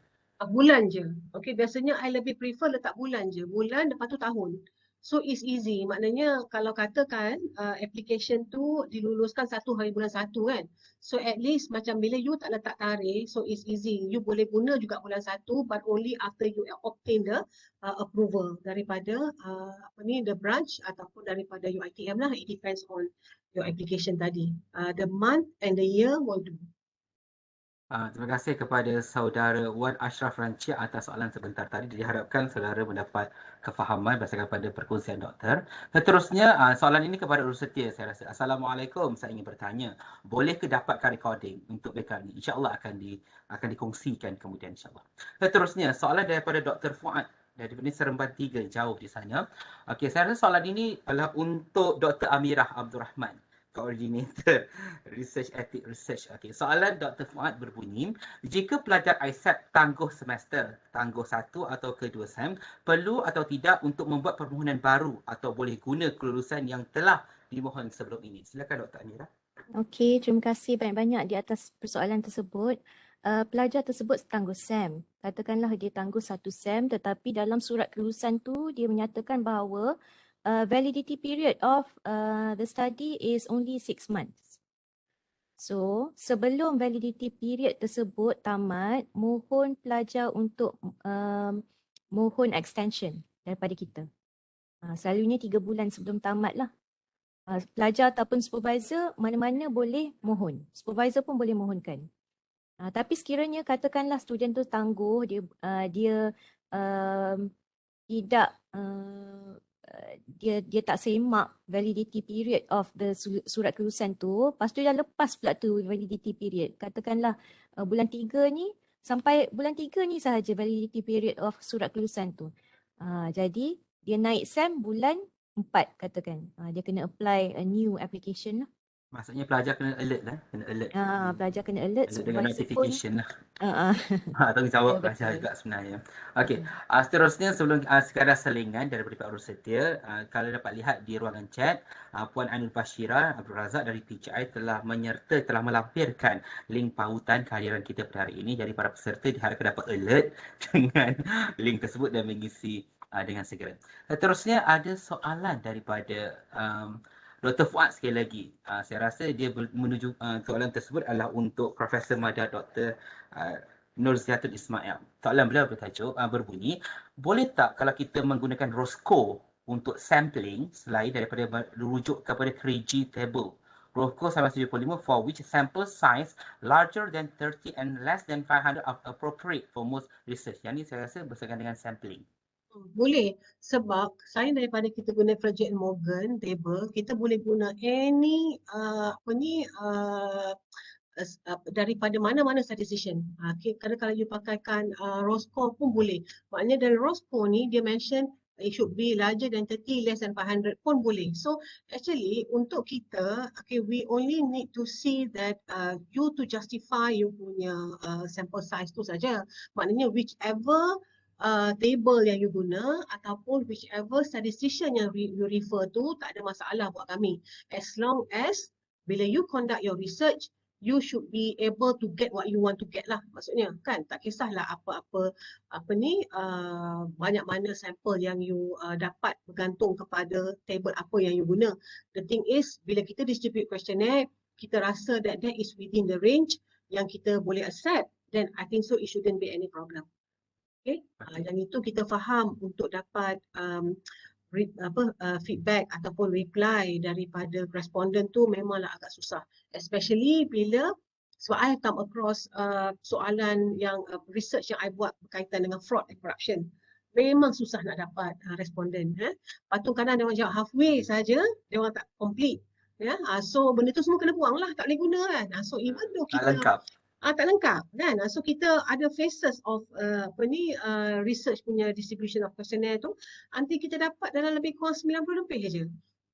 Dia tak boleh tunggu dah lah, because tak ada orang nak jawab dah. So again, we just need to justify lah, maknanya whichever table that you use ataupun whichever model that you use, it doesn't matter. Okey, terima kasih doktor atas penerangan dan harap Dr. Fuad pun mendapat penjelasan tersebut. Seterusnya kita beralih kepada soalan daripada saudara Hamizan. Beliau bertanya, Assalamualaikum. Yang saya tak tahulah yang mana sama ada saya perlukan tujukan kepada Dr. Nurziatun ataupun Dr. Amira. Masing-masing kita bagi peluang. Tak ada masalah. Assalamualaikum. Jika pelajar melaksanakan survey menerusi Google Form, adakah perlu sama ada pelajar tersebut untuk mengisi borang participant information sheet dan assent form atau tidak? Dipersilakan. Dr. Amira jawab ke? Dr. Z, you can answer the question. Soalan open sebenarnya. Okay, so basically kalau ikut social science bila kita untuk kita hantar documents, memang perlu kita hantar dokumen information participant information sheet tadi, ataupun kalau dia melibatkan minor tadi, kita perlu hantar assent form. Tapi itu untuk kita hantar for application ethical approval. But however, bila kita distribute questionnaire macam I mention tadi, kita dah tak guna dah manual. Maknanya kita dah tak guna dah hard copy. We do not distribute kepada responden lagi dah dalam bentuk itu. So kita akan distribute dalam bentuk soft copy, ya. So kalau kita distribute dalam bentuk soft copy, okay, I mention tadi that yang yang bahagian bawah yang 18 what we call that, certain information yang ada tu you have to include that as part of the cover letter, as I mentioned tadi. Alright, so jadinya untuk kita distribute questionnaire, you have to include that information as part of the cover letter. However, untuk you submit kepada ethics committee untuk review, you kena submit borang yang sepatutnya lah. Borang tu kena ada. Tapi bila kita buat distribute questionnaire tu, kita tak distribute dah borang tu. Kita bagi dalam bentuk Gmail atau Google link, kita masukkan clause tadi. Itu saja. I think so that is more than enough lah to show that they have given us the consent untuk mereka participate. Terima kasih Doktor atas penerangan tersebut. Dr. Amira nak tambah ke? Mungkin saya boleh tambah dan berikan contoh. Ya, silakan. Tafadhal ma'jur. Saya berikan contoh ya. Ini salah satu daripada penyelidik kita lah, Dr. Iskandar. Dia ada email kan berkenaan dengan soal selidik kajian dia. Jadi remember that you have filled in FRC 2 form tadi kan, information sheet untuk participants. Jadi any information that you have given tadi, that you have fill up, you boleh letak di sini. Introduction, as an introduction sebelum kepada kita buka kepada survey, soalan-soalan survey tersebut lah. Macam ni contohnya dia tulis kat sini, if you agree to take part, you will give your consent by answering the survey and return it back to the researchers. Dia ada letak clause itu. Jadi tidak perlulah pelajar-pelajar penyelidik untuk ambil tanda tangan sebab kita tak face to face dengan participants ni kan. Jadi kalau katakan saya agree, saya baca semua ni, oh saya faham ini berkenaan dengan ini. Okay, researchers ni boleh di-contact. Dan dia ada juga dua bahasa, dalam bahasa Melayu juga supaya untuk memudahkan kefahaman. Saya akan tekan next lah untuk menyertai survey soal selidik mereka. Okay, ini contoh. Doktor, ini dinamakan informed consent just now, right? Yeah, this is the informed consent. So ini dia ada sebutlah ini soal selidik daripada email lah. Dan mereka telah obtain kelulusan etika daripada Jawatankuasa Etika Penyelidikan. Mereka sebut, kalau boleh pelajar yang nak hantar melalui email, sebutkan bahawa anda telah memperolehi. Sebab kita ada terima ya macam pertanyaan directly to me ataupun our REC members tanya, dia forwardkan email tu kepada kami, kata, doktor, boleh saya check penyelidikan ini obtain ethics approval tak? Mungkinlah sekiranya ia melibatkan ada certain sensitivity lah. That is all yang saya nak share. Okey, baik Doktor. Terima kasih atas perkongsian tersebut. Ini soalan yang terakhir daripada Dr. Fuad. Soalan yang terakhir dan yang soalan yang ketiga pada hari ini. Daripada beliau, tak apa. Untuk perkongsian ilmu, kalau ada masalah kan. Okey, kita teruskan. Soalan beliau bertajuk, saya tak berapa jelas berkenaan dengan kesan atau impah ke atas pelajar yang tidak membuat sebarang permohonan terhadap kelulusan bagi menjalankan kajian tersebut. Tak boleh, antaranya tak boleh selesaikan final year report atau maka akan ditolak atau bagaimana doktor? Saya serahkan kepada Dr. Amira lah. Pada Dr. Nurjatun, dia rapat, sekarang doktor lah saya serahkan. Okey, baiklah. Terima kasih. Okey, saya jawab dulu lah. Sekiranya Dr. Z ada penambahan nanti boleh tambah. Silakan. Okey, berkenaan dengan kesan, impak terhadap pelajar.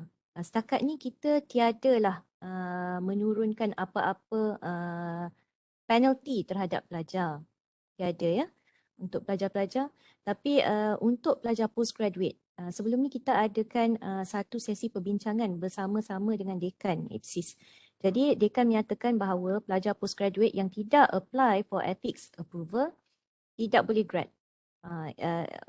Namun sejauh mana penalti itu dikenakan bukan di bawah purview kami. Sebab kami memberikan kelulusan etika penyelidikan terhadap siapa yang layak lah. Jadi yang kedua, kesan ke atas pelajar ataupun researchers ataupun UITM itu, that is a very broad question ya. Sebab sebelum ni kita ada receive panggilan daripada participant. Mungkin participant sekarang kan semua is knowledgeable, is aware kan. Ada satu soalan itu menimbulkan sensitivity terhadap dirinya lah. Soalannya sangat-sangat simple bagi kita, kalau bagi saya lah. Mungkin saya tak rasa begitu sensitif, tapi dia tanya kenapa soalan ni ditanya di sekolah Cina pula tu, dia kata. Soalannya berbunyi macam ni. Apakah tujuan anda menghantar anak-anak anda ke sekolah Cina? Adakah untuk menyebarkan agama Islam? Macam itulah lebih kurang. Bagi kita tak adalah sensitif sangat. Tapi ia sensitif terhadap partisipan tersebut, dan partisipan tersebut contact universiti. Tanya, ini ada apply ke ethics approval? Cara tanya soalan ni tak berapa macam tak berapa manis. Tak berapa manis. Lebih kurang macam itulah. Kemudian kita kena jawab, kita kena contact penyelidik, supervisor lah kalau katakan student untuk memperjelaskan. Dan ada juga sekiranya ada yang lihat isu viral tahun lepas, tak silap saya, lewat tahun lepas bulan 12, berkenaan dengan ada student hantar kepada GSC untuk memohon GSC untuk menyertai penyelidikan mereka, dan mereka nak interview staff GSC. GSC tahu ke? Semua tahu ke? Dah lama tak tengok wayang kan? Oh, GSC. Golden Screen Cinemas. Pawagam. Pawagam kan, dihantar. Student tersebut menghantar satu email untuk invite staff Pawagam tersebut untuk interview dan juga survey lah. Jadi staff Pawagam tersebut membalas email, decline.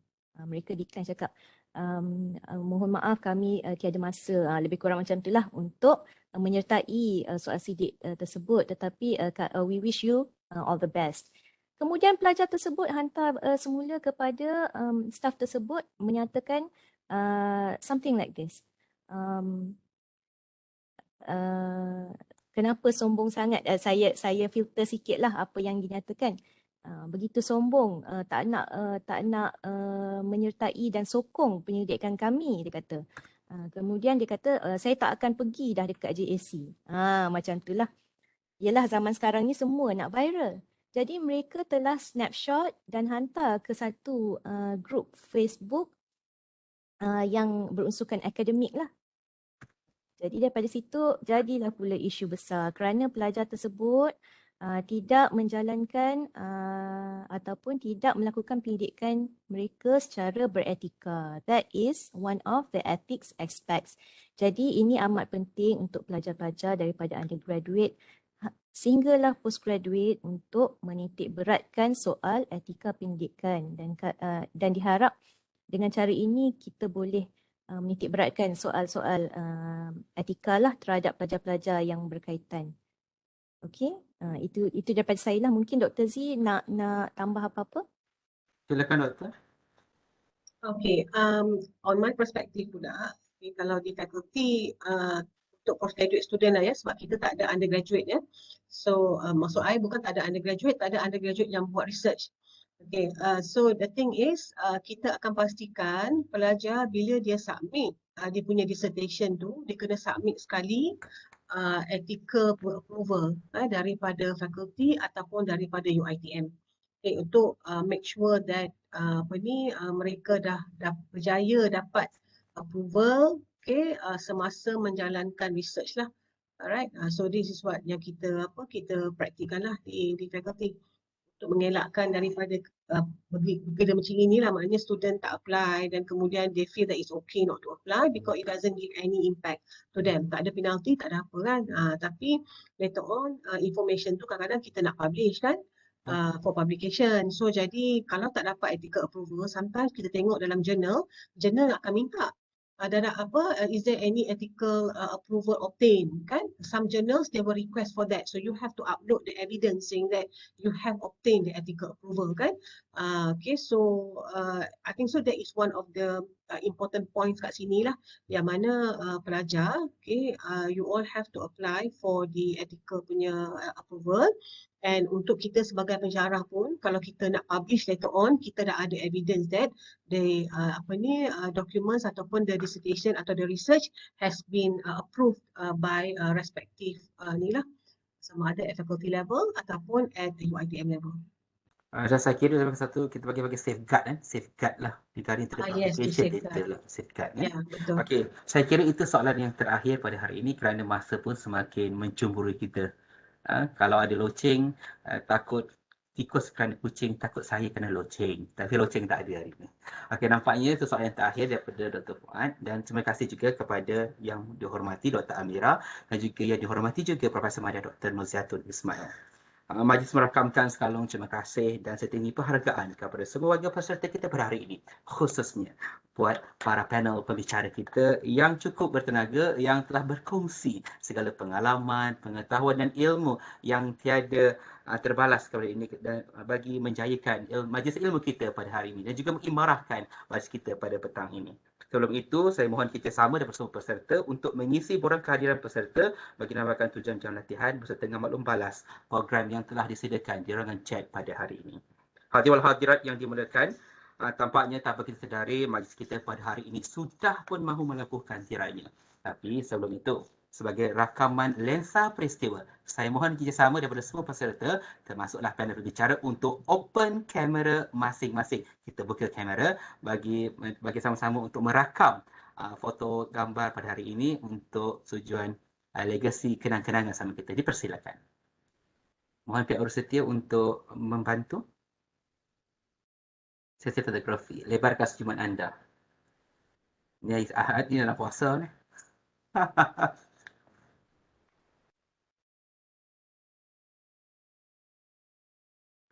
Dah bersedia ke?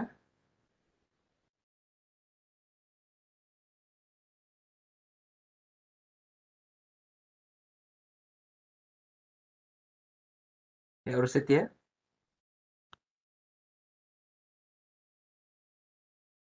Encik Malik boleh kira lah. Okey. Satu. Siapa yang nak ambil gambar tu? Saya je. Okey, baik. 1, 2, 3. Okey, sekejap Kita ada abang polis ke kat sini?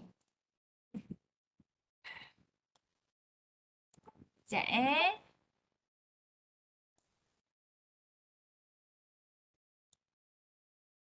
Okey, sekali lagi lah.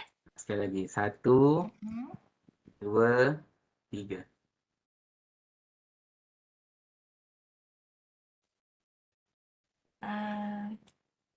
Sebab ramai kan jadi saya pusing lagi. Oh tak ada, yang depan je ada. Gambar depan je. Okey. Nak freestyle ke? Boleh juga yang kali ketiga. Ikut sunnah. 1, 2, 3.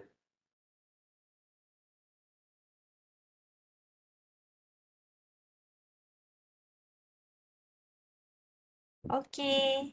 Terima kasih diucapkan. Bagi pihak penganjur, majlis mengucapkan setinggi terima kasih sekali lagi sekalung budi kepada semua peserta, khususnya buat tetamu kehormat dan juga kepada panel pembicara kita yang telah sama-sama menjayakan dan seterusnya mengimarahkan program yang cukup bermanfaat buat kita pada hari ini.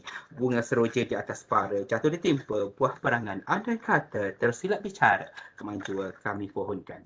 Saya tinggalkan anda dengan 3 rangkap pantun pada hari ini sebagai kenang-kenangan. Merdu bertingkah alunan suara, kadang tak sedar tersilap kata. Andai terlanjur patah bicara, serendah hati kemaafan dipinta. Gagah belayar bahtera perdana, ombak menyapa arus perahu. Adat berjumpa, terpisah jua, moga bertemu di lain waktu. Yang terakhir, dimulakan dengan bismillah, diakhiri dengan alhamdulillah. Moga-moga pada hari yang penuh barakah, kita semua beroleh faedah insya-Allah. Akhirul kalam. Assalamualaikum warahmatullahi wabarakatuh. Kita jumpa lagi. Segala kemaafan harap dimaafi. Saya mohon permisi. Salam Ramadan buat semua. Kita jumpa lagi pada sesi yang akan datang insya-Allah. Oh, Cik Bastian rupanya handphone. Thank you for attending our session. Thank you very much to all the audience, distinguished speaker, guests of honor. For attending our session for today. Thank you very much and see you then insyaAllah. Assalamualaikum. You then. Assalamualaikum warahmatullahi wabarakatuh. Ramadan Mubarak. Terima kasih banyak semua. Dr. Mira dan Prof. Noziatun. Salam Ramadan Ramadan Mubarak insyaAllah. Ramadan Mubarak. Terima kasih semua. Kita jumpa lagi. Salam Ramadan pada semua. Cik Malik, saya baru nak balas pantun, tak bagi peluang. Cik. Tengah datang Mira, masih lagi insyaAllah. Tak adalah kurang. Next Bolehlah time Nasafirat. saya ambil pantun. Kalau nak dengar pantun, join lagi session akan datang insyaAllah. Doktor pun sama. Kalau kata Fadal Ma'jurah. Assalamualaikum. Waalaikumsalam. Terima kasih semua. Kita jumpa lagi insyaAllah. Saya Terima mesti ada kelas kelima.